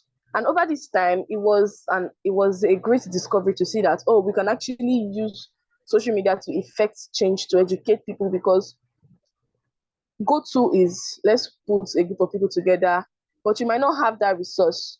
But you have a phone, you have a system, and then you have a group of people that are following you, that listen to your content, that follow what you do, that follow what you put out, and that is a very great place to start from. And we're able to reach over 10,000 active social media users, over 2 weeks of engagement, as 15 young women sitting in our homes, putting out tweets, engaging young people in WhatsApp groups, using TikTok and Facebook as well. Next slide, please. And it is not to say that there will not be challenges, because, of course, for every great thing that we try to do, there are challenges to using social media as an advocacy tool for SRHR. First things first is misinformation and stigma. So misinformation and stigma, identifying stakeholders who truly align with your goals, dealing with trolls and negative feedback, ensuring privacy and confidentiality, managing online discourse and controversy. Next slide, please.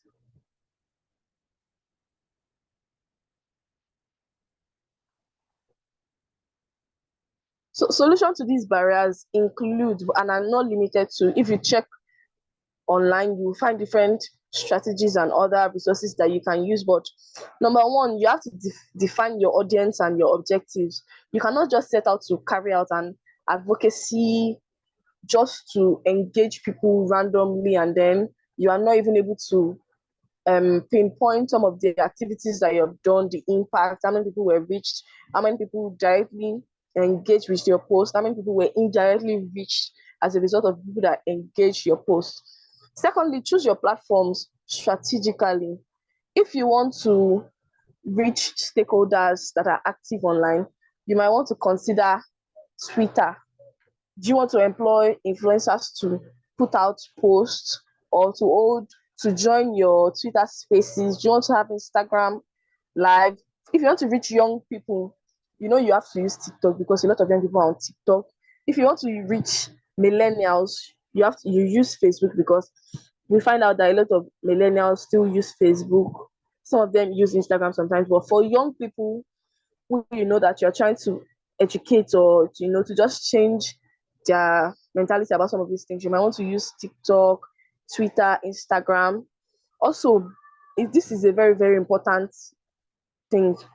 Share accurate information and source, and even you can add your source if you need to, because it's so easy to just open your phone and then you find some very, very funny information about different things, even about sexual reproductive health and rights. And that's one of the barriers that we have to even advancing SRHR in Nigeria, because media now plays a major role in all of the things that happen as a nation and as a society. So share accurate information. You don't know who is going to engage that post and the effect you're going to leave on that person's mind and how that person will interact these things with their peers. Monitor your impact regularly. So once you put out post, go back to see people who have engaged, your reach, your likes, your comments, your shares as well. Deal with trolls and negative comments diplomatically. It can be very hard. We all use social media and we see that there are very funny people online. Sometimes you put out some things and then somebody you don't know from anywhere just stumbled on the post randomly, can just put out something and then, it can even cause a trigger, and it could lead to unruly conversations going on in the comments or in a live space. So you need to be very diplomatic about dealing with trolls and negative comments. Put out your response in such a way that it is polite and that you're also changing the person's mind. And lastly, you need to also review your advocacy campaign from time to time. So if you're doing something, maybe you start by using Twitter and you see that you are not seeing any impact, or it's not really working, you might have to revise your plan. Do we have to now use Facebook? Do we have to now use TikTok? Do you have to now use Instagram? Or do we just need to change our approach? Do we need to employ more influencers? Do we need to have more live discussions? Do we need to engage people in their posts? Do we need to partner with posts? And do we also need to put out user-generated content? Next slide, please.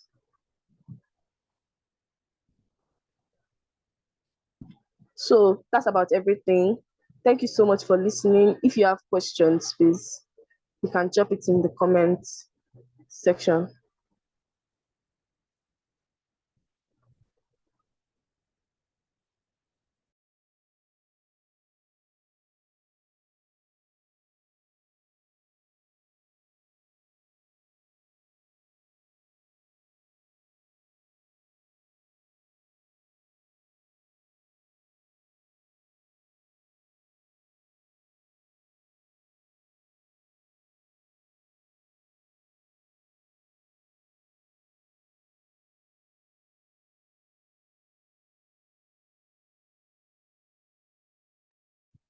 Okay, I mean, over to you.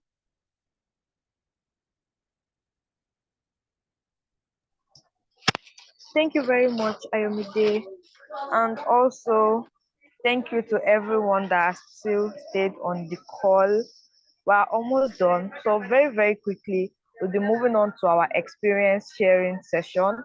Now, this session is for people from our past volunteers from the 2023 set to share their experience working with SID as volunteers. So they'll be speaking to us on how much it has impacted them. And like we have two volunteers to share their experience with us.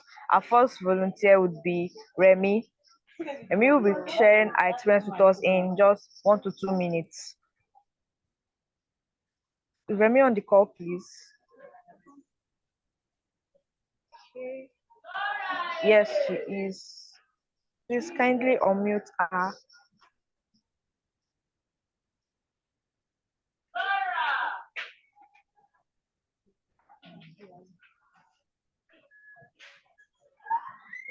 Okay, good evening, everyone. Good evening.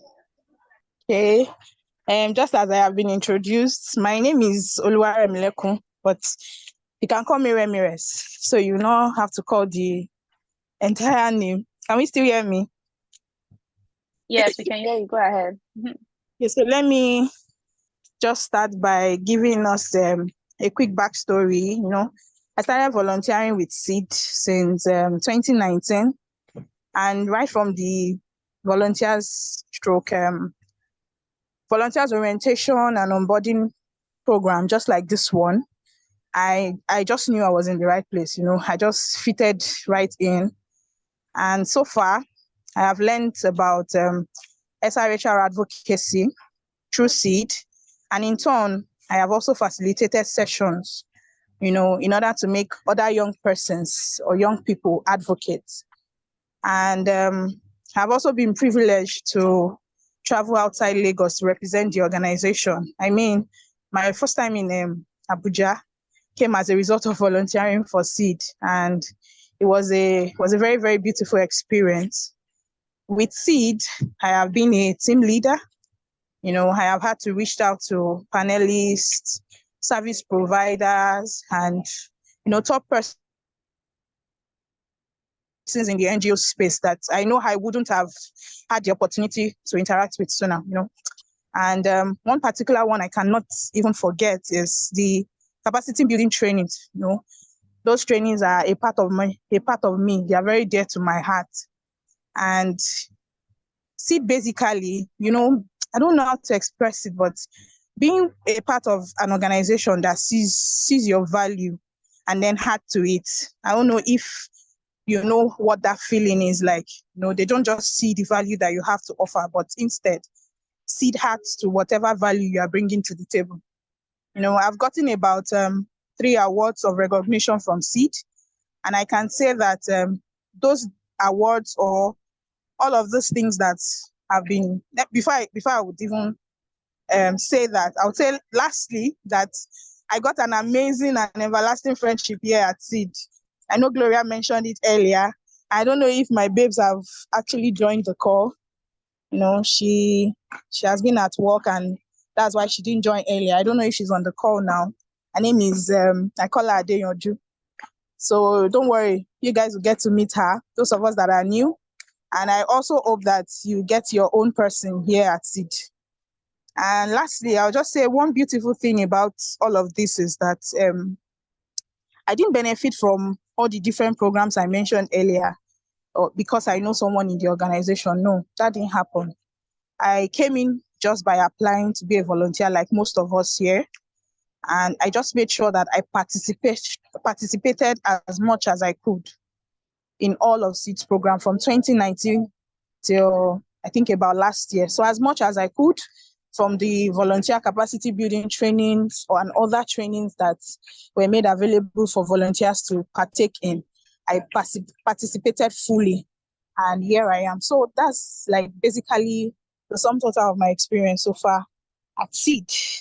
And I pray, or I hope rather, that for our new volunteers coming on board, you get to enjoy yourself, you get to showcase those values, showcase those talents that you have in you. You showcase it in the organization, and alongside grow even as you showcase it. Thank you everyone for listening, and thank you SID once again for the opportunity to serve. I am deeply honored. Thank you everyone.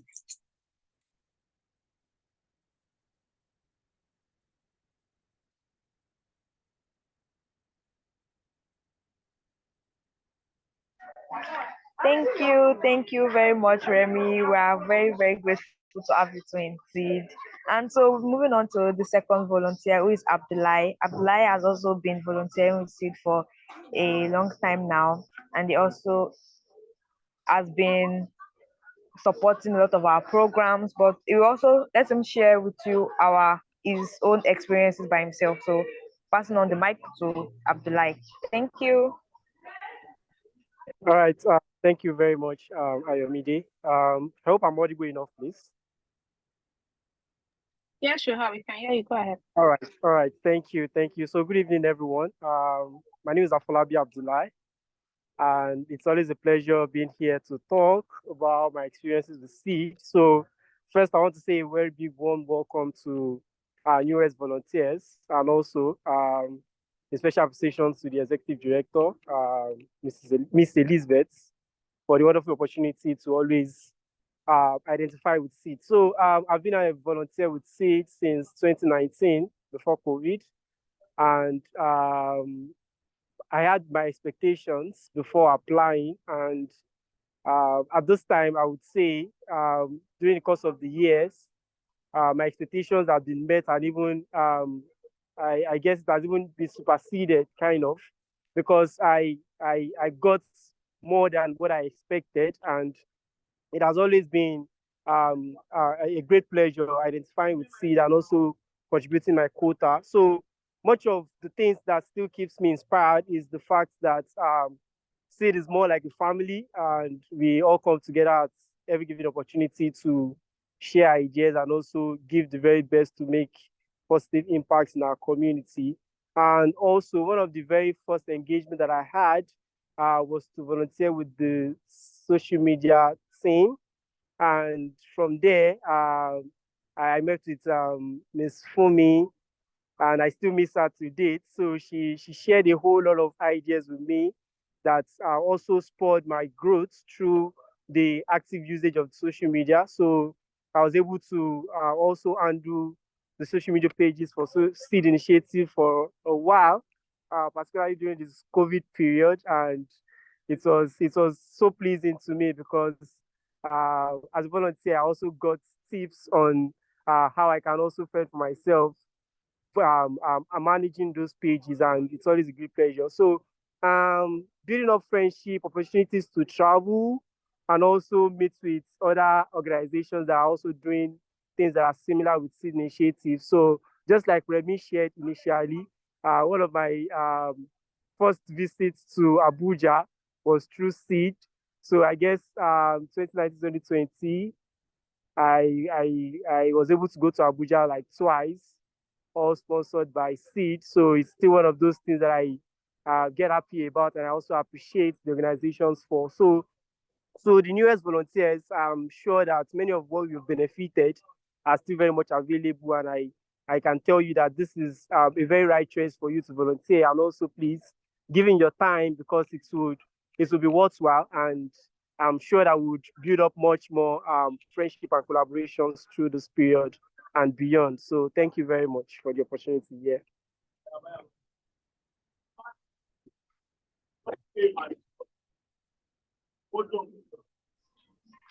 Thank you very much, Abdullah. Thank you for sharing your experience working with SID, with our new volunteers.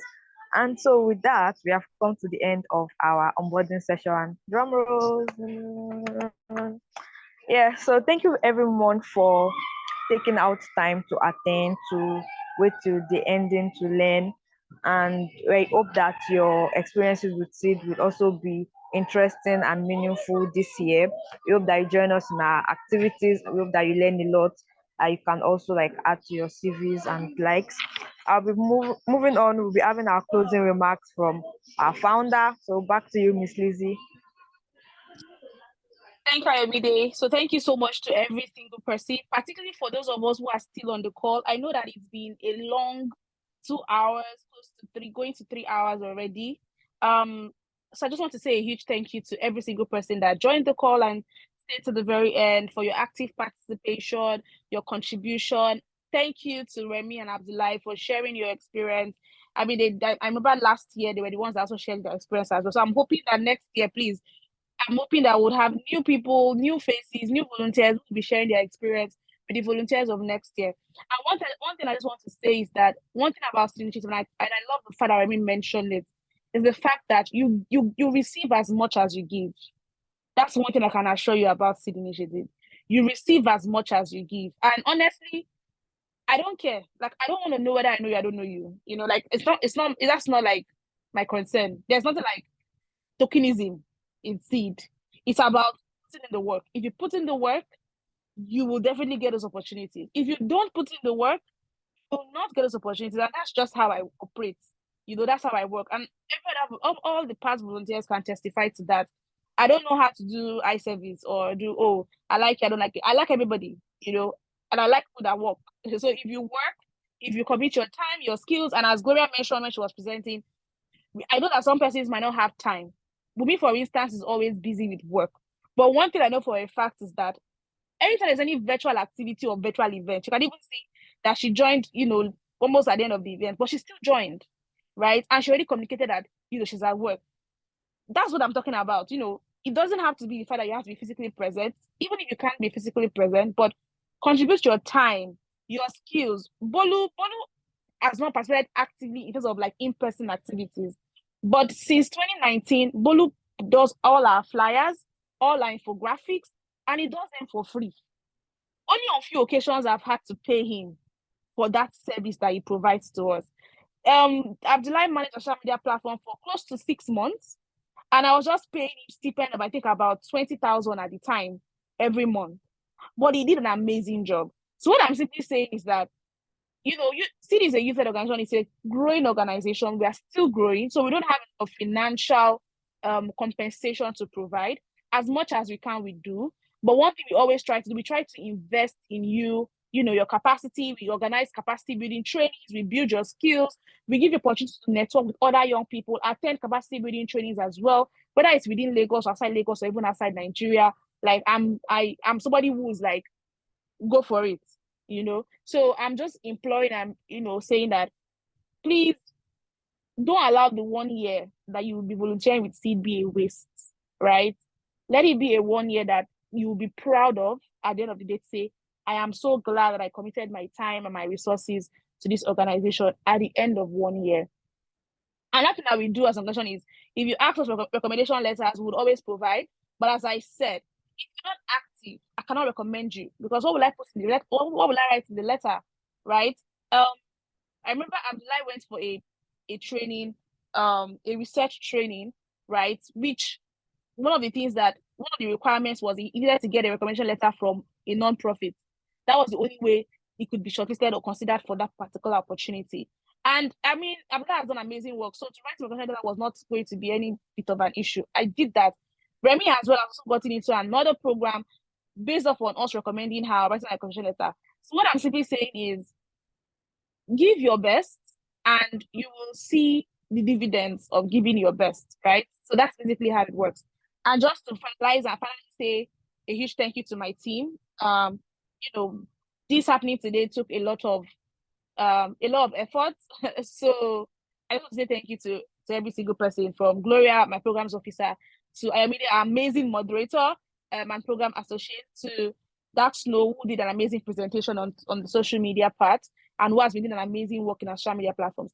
Please, if you're not following us on social media yet, please do so. Like, you can't be a volunteer with SID and not be following us on social media platforms. And please also help us promote our content. We are going to put out a flyer for International Women's Day on Monday. Please help us share the flyer, share the link with your friends, young people within your network, to participate in the event. It's going to be a very good one. We're going to be having 2 seasoned finance coaches come speak to us about how we can, dollar now is 1,000, 2,000 naira to a naira, 2,000 naira to $1.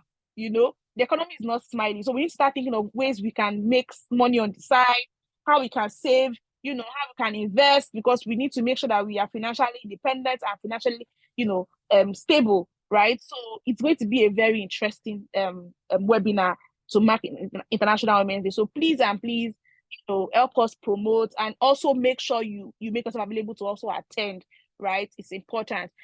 Secondly, our media training, research and advocacy is happening next week, Wednesday and Thursday. I'm excited. We've already shorted our participants. And we're going to be having, I think some folks already said they will be coming around. We've already gotten your SID shirts. So Abdullah, you'll be getting your SID shirts at the media training, and you'll be putting that, you guys be you'll be wearing the SID shirt. So volunteers who are coming for this media training, you'll be getting the SID shirt. So if you're not coming, make sure you attend any next program we're going to be having so that you can also get one as well. So we're going to be having our media training on Wednesday and on Thursday, and we're going to be having a 2-day training on SRHR and advocacy for girls living with HIV in Ibadan. So for our volunteers who are based in Ibadan, once the time is approaching, we'll put out a message on the WhatsApp group for you to indicate interest to be a part of that training in Ibadan. And we have so many other things. We're going to be having a training on SOGEX.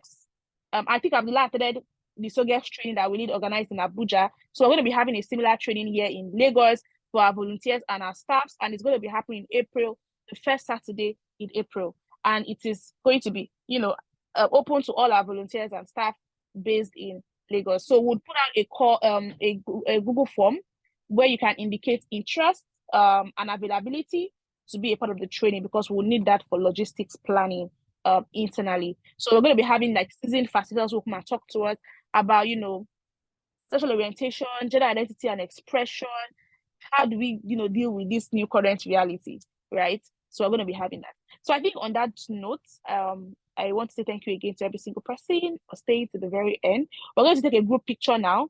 I always like taking pictures at the end because it shows those that stay to the end. So you really want to feature in our pictures. So yeah, so please put on your cameras. Let us quickly, do a screenshot of everybody, and yeah, so we can post on our social media platform as well as share on the volunteer website. It's nice to see everybody's faces. Hi Margaret. Hi Remy. Hi Benedict. Hi Mary. Nice to see you. Sebastian, put on your video so we can take this picture. I'm waiting for you. You're the one I'm waiting for. Hi, Victoria. Nice to see your face. Yes, yes, yes, yes. More people, please. Okay, so when I say cheese, 1, 2, ready, go. Say cheese. All right, we need to do something. Can everybody just put their hand up or do a sign or something with your hand so that we can hey, thank you very much. Yes, I'm liking that. Wumi, soft girl. Soft girl, you don't want to put on your video for us to see your face. All right, so we'll take one more and we'll call it a wraps. Let's do something. I want to do something else. I don't know what we're gonna do. Like everybody should do something together. Maybe we should do like the love sign or something. Like this. I mean, they're so confused. Like, how do you do the love sign? Like, Abdullah, where are you? We're not seeing you. We're not seeing your video. Abdullah, you need to put your video on. Okay, so let's go. 1, 2, ready, go. I'm taking it. Amazing, awesome, great. So thank you so much, everybody, and we'll continue conversations on the WhatsApp group, and I hope to see many of us in person very soon. So please, as much as possible, attend our in-person events, activities, trainings. I would really, really, really appreciate that. So people are joining when we already ended the meeting. Yes, let me see if I can unmute everybody.